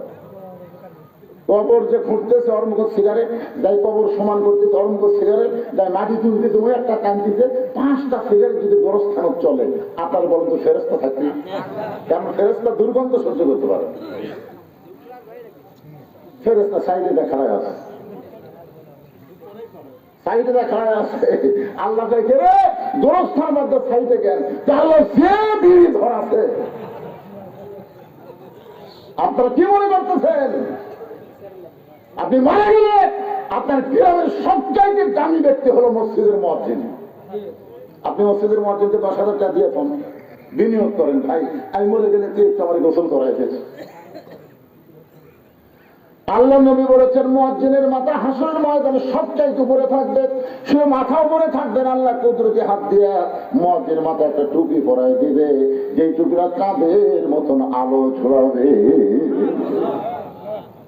সামনে কাতারে 5 জন নামাজীকে আপনি কবর খোঁড়ার দায়িত্ব দেন, শুধু শুধু না হাদিয়া দেন, মিস্ত্রিকে যেমন টাকা দেন তাদেরকে বলেন তোমাদের 5 জনকে আমি 25,000 টাকা দিলাম, আমি যদি তোমাদের আগে বলি তোমরা আমার কবর খোঁড়বা, যদি তোমরা আগে মরো আমি মাফ করে দিব, অসুবিধা নেই। এইরকম ভাবে 5 জন বেনামাজি কবর খোঁড়ার দায়িত্ব দেবেন, মুয়াজ্জিন আপনাকে গোসল করাই দিবেন। যদি আপনার গোষ্ঠীর মধ্যে কোনো আলেম না থাকে, ভালো আলেমকে আপনি জানাজা নেবেন। বাগান রে এরকম ওসিয়ত করা ইসলামে জায়েজ আছে। আমার কথা কি বুঝবার পারলেন? আল্লাহ নবী ফাতেমাকে বললেন মা তোমার মাকে গোসল করে আসো। ফাতেমা বলতেন বাবা আরো 3টা বোন বাদ দিয়া মা আমার কথা কেন বলতে বাবা, একটু কি আমাকে বলবেন না? রাসূল বলে ফাতেমা তোমার মাকে আল্লাহ তাআলা এই দুনিয়াতে 1 নম্বর জান্নাতি ঘোষণা করেছে, আর তোমাকে আল্লাহ তাআলা জান্নাতি নারীদের নেত্রী ঘোষণা করেছে। সেদিন থেকে তোমার মা আমার কাছে বলেছে আমার সেই মেয়েটা জান্নাতি নারীদের নেত্রী হবে, ওই মেয়েটা যদি আমাকে গোসল করাইয়া দেয় আমার মনে হয় ওই গোসলের ভিতরে আল্লাহ আমার শরীরের মধ্যে রহমত বরকত দিয়া দিবে। মা ফাতেমা খাদিজাকে গোসল করায় দিয়ে আল্লাহ নবীর কাছে এসে বলতো যে বাবা মাকে যখন একলা একলাই কাপড়ের কাপড় পরার লাগবে, তাহলে কাপড়ের কাপড় কোথায় আপনি ব্যবস্থা করেন? সঙ্গে সঙ্গে নবী আমার ওই জুব্বা টেনে বের করে ফাতেমার হাতে দিয়ে বলে মা এই জুব্বাটা তোমার মাকে কাপড়ের কাপড় পরায় দাও। ফাতেমা শুধু কান্দে আর কান্দে। রাসূল বলে ফাতেমা কান্দার কারণ? বলে বাবা আমি মায়ের মুখে শুনেছি আমার মা যখন মক্কার সবচাইতে ধনবতী রমণী ছিল, আপনি তখন মায়ের বাড়িতে রাখাল চাকরি করতেন, আপনাকে রাখাল মুক্ত করে আমার মা স্বামী বানাইছে। মক্কার সবচাইতে ধনবতী রমণীকে বিয়ে করার পরে আজকে আমার মা মরে গেল, আর মায়ের জন্য মক্কার দোকানে কি নতুন কোনো কাপড় নাই? কোনো নতুন কাপড় না দিয়ে এই পুরাতন জুব্বা দিচ্ছেন বাবা, মরার সঙ্গে সঙ্গে আমার মায়ের কথাকে আপনি ভুলে গেলেন।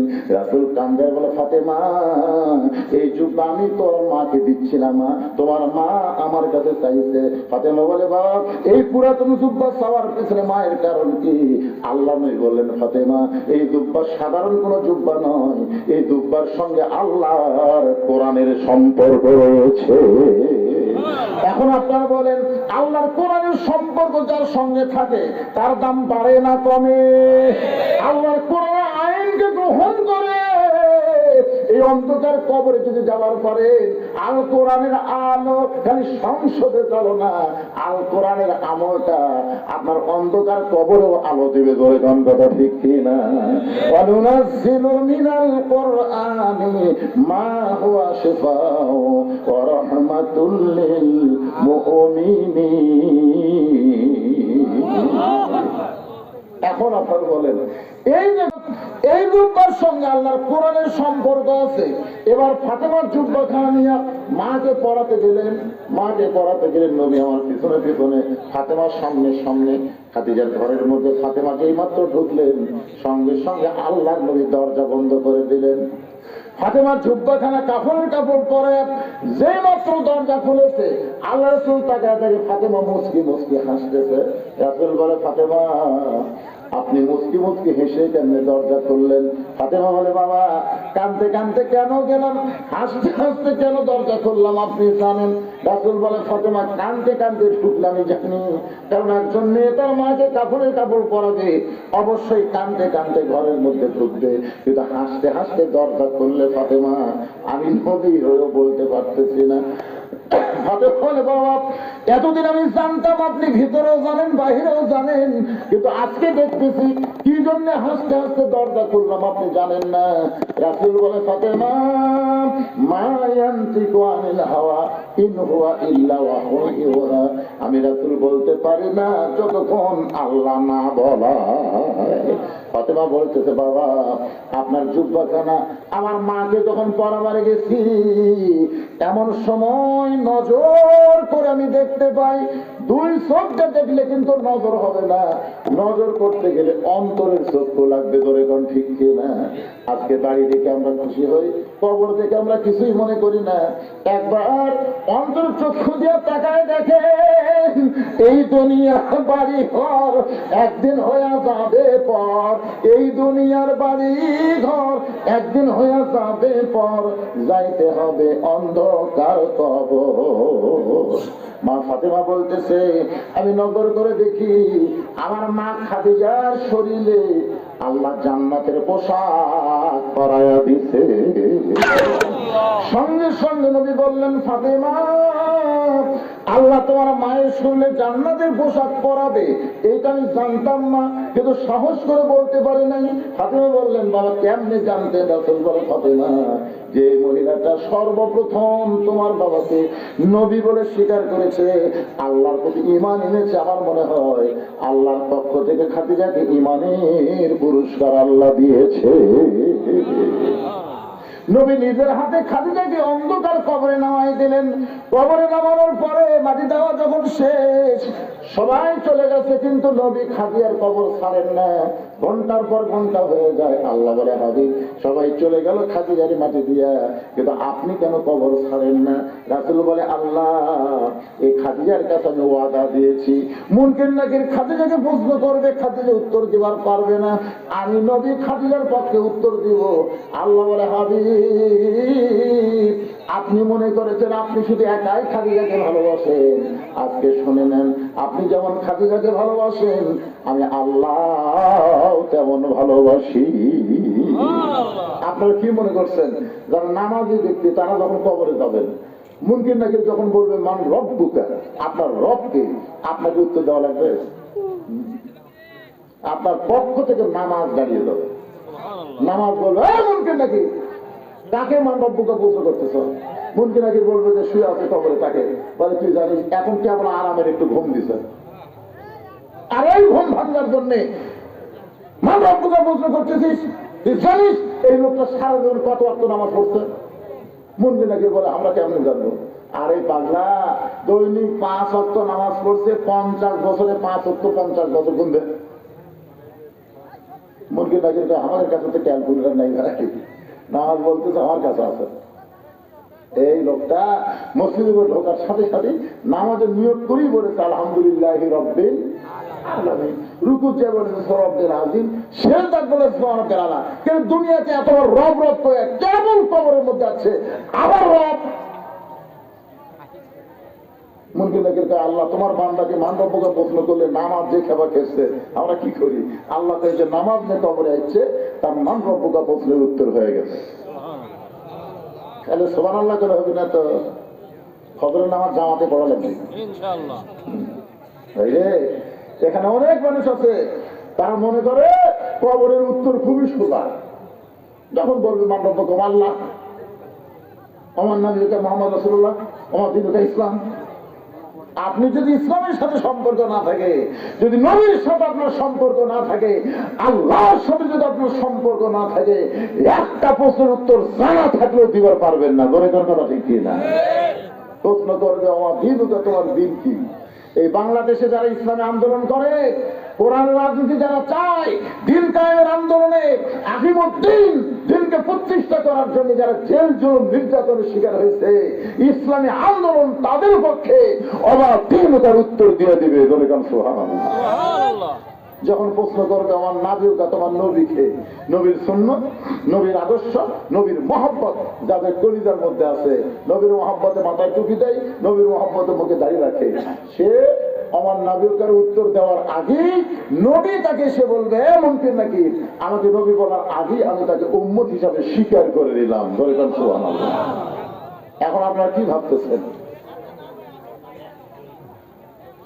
কুটি গল্প হয় এত, তার মানে নাকি ভাত শর্ট ফালাবি নাকি?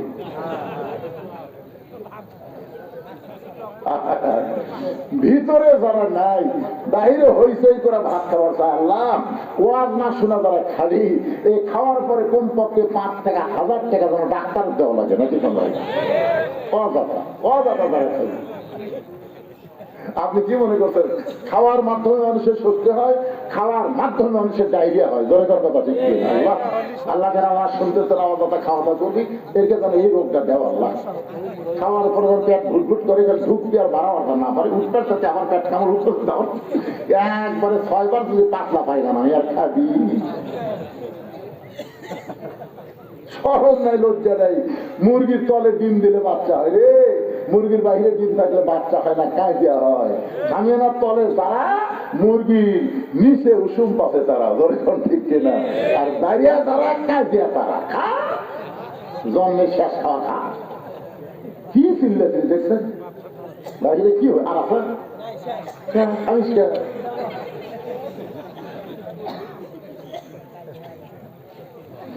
আল্লাহ ইস্তেগফার করে আস্তাগফিরুল্লাহ রাব্বি মিন কুল্লি জামবি ওয়া আতুবু ইলাইহি, আস্তাগফিরুল্লাহ রাব্বি মিন কুল্লি জামবি ওয়া আতুবু ইলাইহি। আল্লাহ সেকেন্দারি না নাম ধরে ধরে বাবা আদায় করা ঠিক না।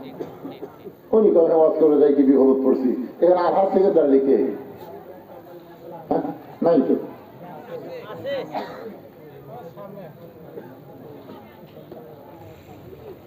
সহসভাপতি আপনার নাম তরিকুল ইসলাম সহসভাপতি স্ত্রী, উনি 500 টাকা দান করছে। আল্লাহ যে নিয়তে দান করছে আল্লাহ কবুল করুক, জোরে করা আমিন। না আপনাদের মধ্যে কেউ যদি দানকারী থাকে অত দেরি করতেছেন কেন? হতে পারে আজকের দান আপনার জীবনের শেষ দান, বিশ্বাস করতেছেন না? হয়তো গাড়ি পর্যন্ত দেওয়ারই গ্যারান্টি নেই, ধরে কারণ ঠিক কেনা। এই অলসতা না করে, কৃপণতা না করে দান করবে না। সকিও হাবিবুল্লাহ রাসূল বলেছেন দানকারী আল্লাহর দোস্ত। সুবহানাল্লাহ। আল বাখিলুল লা ইয়াদখুলুল জান্নাহ, যারা বখিল হবে এরা তো জান্নাতই পাবে না। বলে আশা করে আপনাদের নাম তারা অতিথির মধ্যে দিচ্ছে, সহসভাপতির মধ্যে দিচ্ছে, আশা করে দিচ্ছে, আপনাদের তাদের আশা ভঙ্গ করবেন, আল্লাহ বরকত দিতে। দেওয়ার মালিক কে? আল্লাহ। সবাই দান করবেন ইনশাআল্লাহ। এখন সবাই বসেন, যারা দাঁড়িয়ে আছেন সবাই বসেন। আস্তাগফিরুল্লাহ রাব্বি মিন কুল্লি জামবি ওয়া আতুবু ইলাইহি, লা হাওলা ওয়ালা কুওয়াতা ইল্লা বিল্লাহিল আলিয়্যিল আযীম।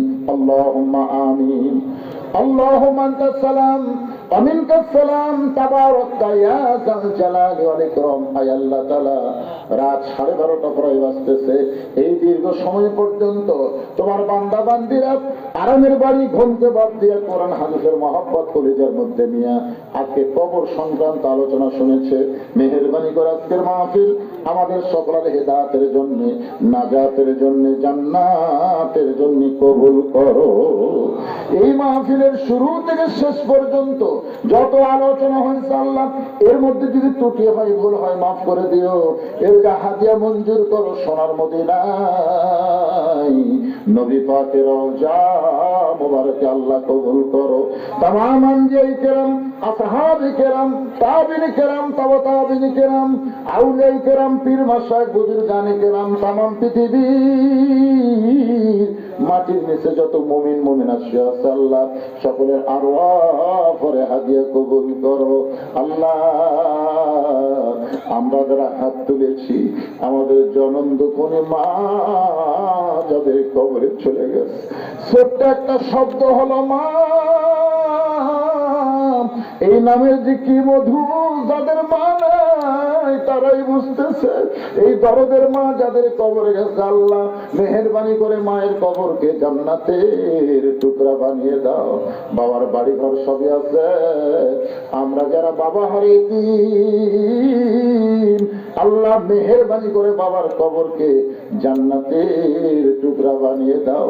আমাদের দাদা দাদি, নানা নানি, আত্মীয় স্বজন, শ্বশুর শাশুড়ি যাদের কবরে গেছে আল্লাহ কবরবাসীদের মাফ করে দাও। আল্লাহ তোমার ভাবার পশ্চিম পাড়ার বাবাজিরা কষ্ট করে মেহনত করে এত সুন্দর আয়োজন করেছে আল্লাহ, গোরস্থানকে লক্ষ্য করে এই কবরে যারা সাহিত্য আছে তাদের সকলের কবরকে জান্নাতের টুকরা বানায় দাও। যারা মাহফিল করেছে তাদের সকলকে 5 ওয়াক্ত নামাজি কবুল করো। তাদের সকলকে কবরের পাথেও জোগাড় করে দুনিয়া থেকে বিদায় নেওয়ার তৌফিক দিও। আজকের মাহফিলের সম্মানিত সভাপতিকে আল্লাহ তুমি কবুল করো। 3 জন সভাপতিকে আল্লাহ তুমি কবুল করো। আজকের মাহফিল প্রধান অতিথি আমার ভাইকে কবুল করো। বিশেষ অতিথিদের আল্লাহ তুমি কবুল করো। আলেম ওলামাদের কবুল করো, মুরব্বীদের কবুল করো, যুবকদের কবুল করো, কচি কাঁচা বাচ্চারা তাদেরকেও কবুল করো। পর্দার অন্তরালের মা বোনেরা আবিদা সালিহা পর্দারজি কবুল করে মা ফাতেমার মতো পর্দা, খাদিজার মতো ধৈর্য দিয়ে দিও আল্লাহ। আমি গুনাহগার বলে দোয়া ফিরা দিও না। এতগুলো মানুষের মধ্যে যার 2 খানা পছন্দ হয় সেই 2 হাতের ওসিলায় গোটা মাহফিলকে আল্লাহ তুমি কবুল করো। আমি অসুস্থ, আমার একটা নাতনি আয়েশা সিদ্দিকা নাম, সে বড় অসুস্থ। আল্লাহ আজকের মাহফিলে এই গ্রামের একটা ছেলে কিছুক্ষণ কথা বললো, সেও বড় অসুস্থ, ক্যান্সার রোগী। আল্লাহ আমাদের মধ্যে যারা অসুস্থ সবাইকে শাফা দিয়ে দাও আল্লাহ।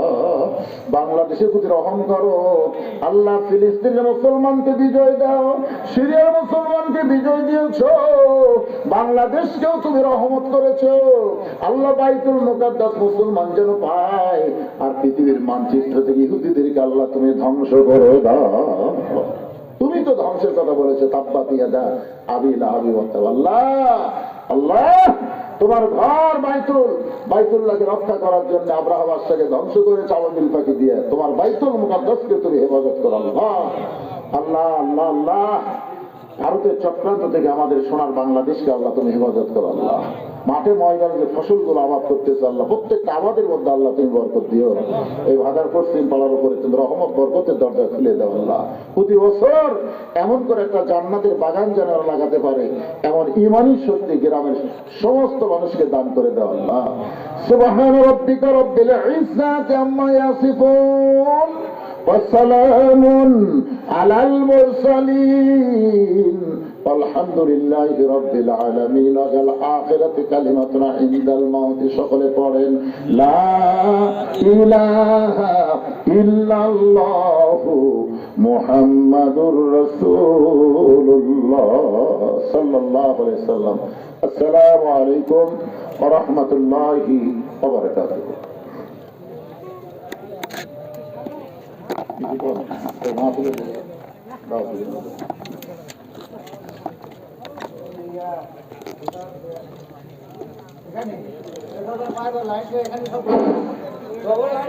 আপনারা সবাই লাইন হয়ে বসে যান, ইনশাল্লাহ আপনাদের খাবার দেওয়া হবে। আপনারা খাবার পরিবেশনের ক্ষেত্রে একে অপরকে সহযোগিতা করবেন, হইচই হট্টগোল করার চেষ্টা করবেন না, আমাদের সহযোগিতা করবেন। আপনাদের সহযোগিতা কামনা করছি। সুন্দর সুষ্ঠুভাবে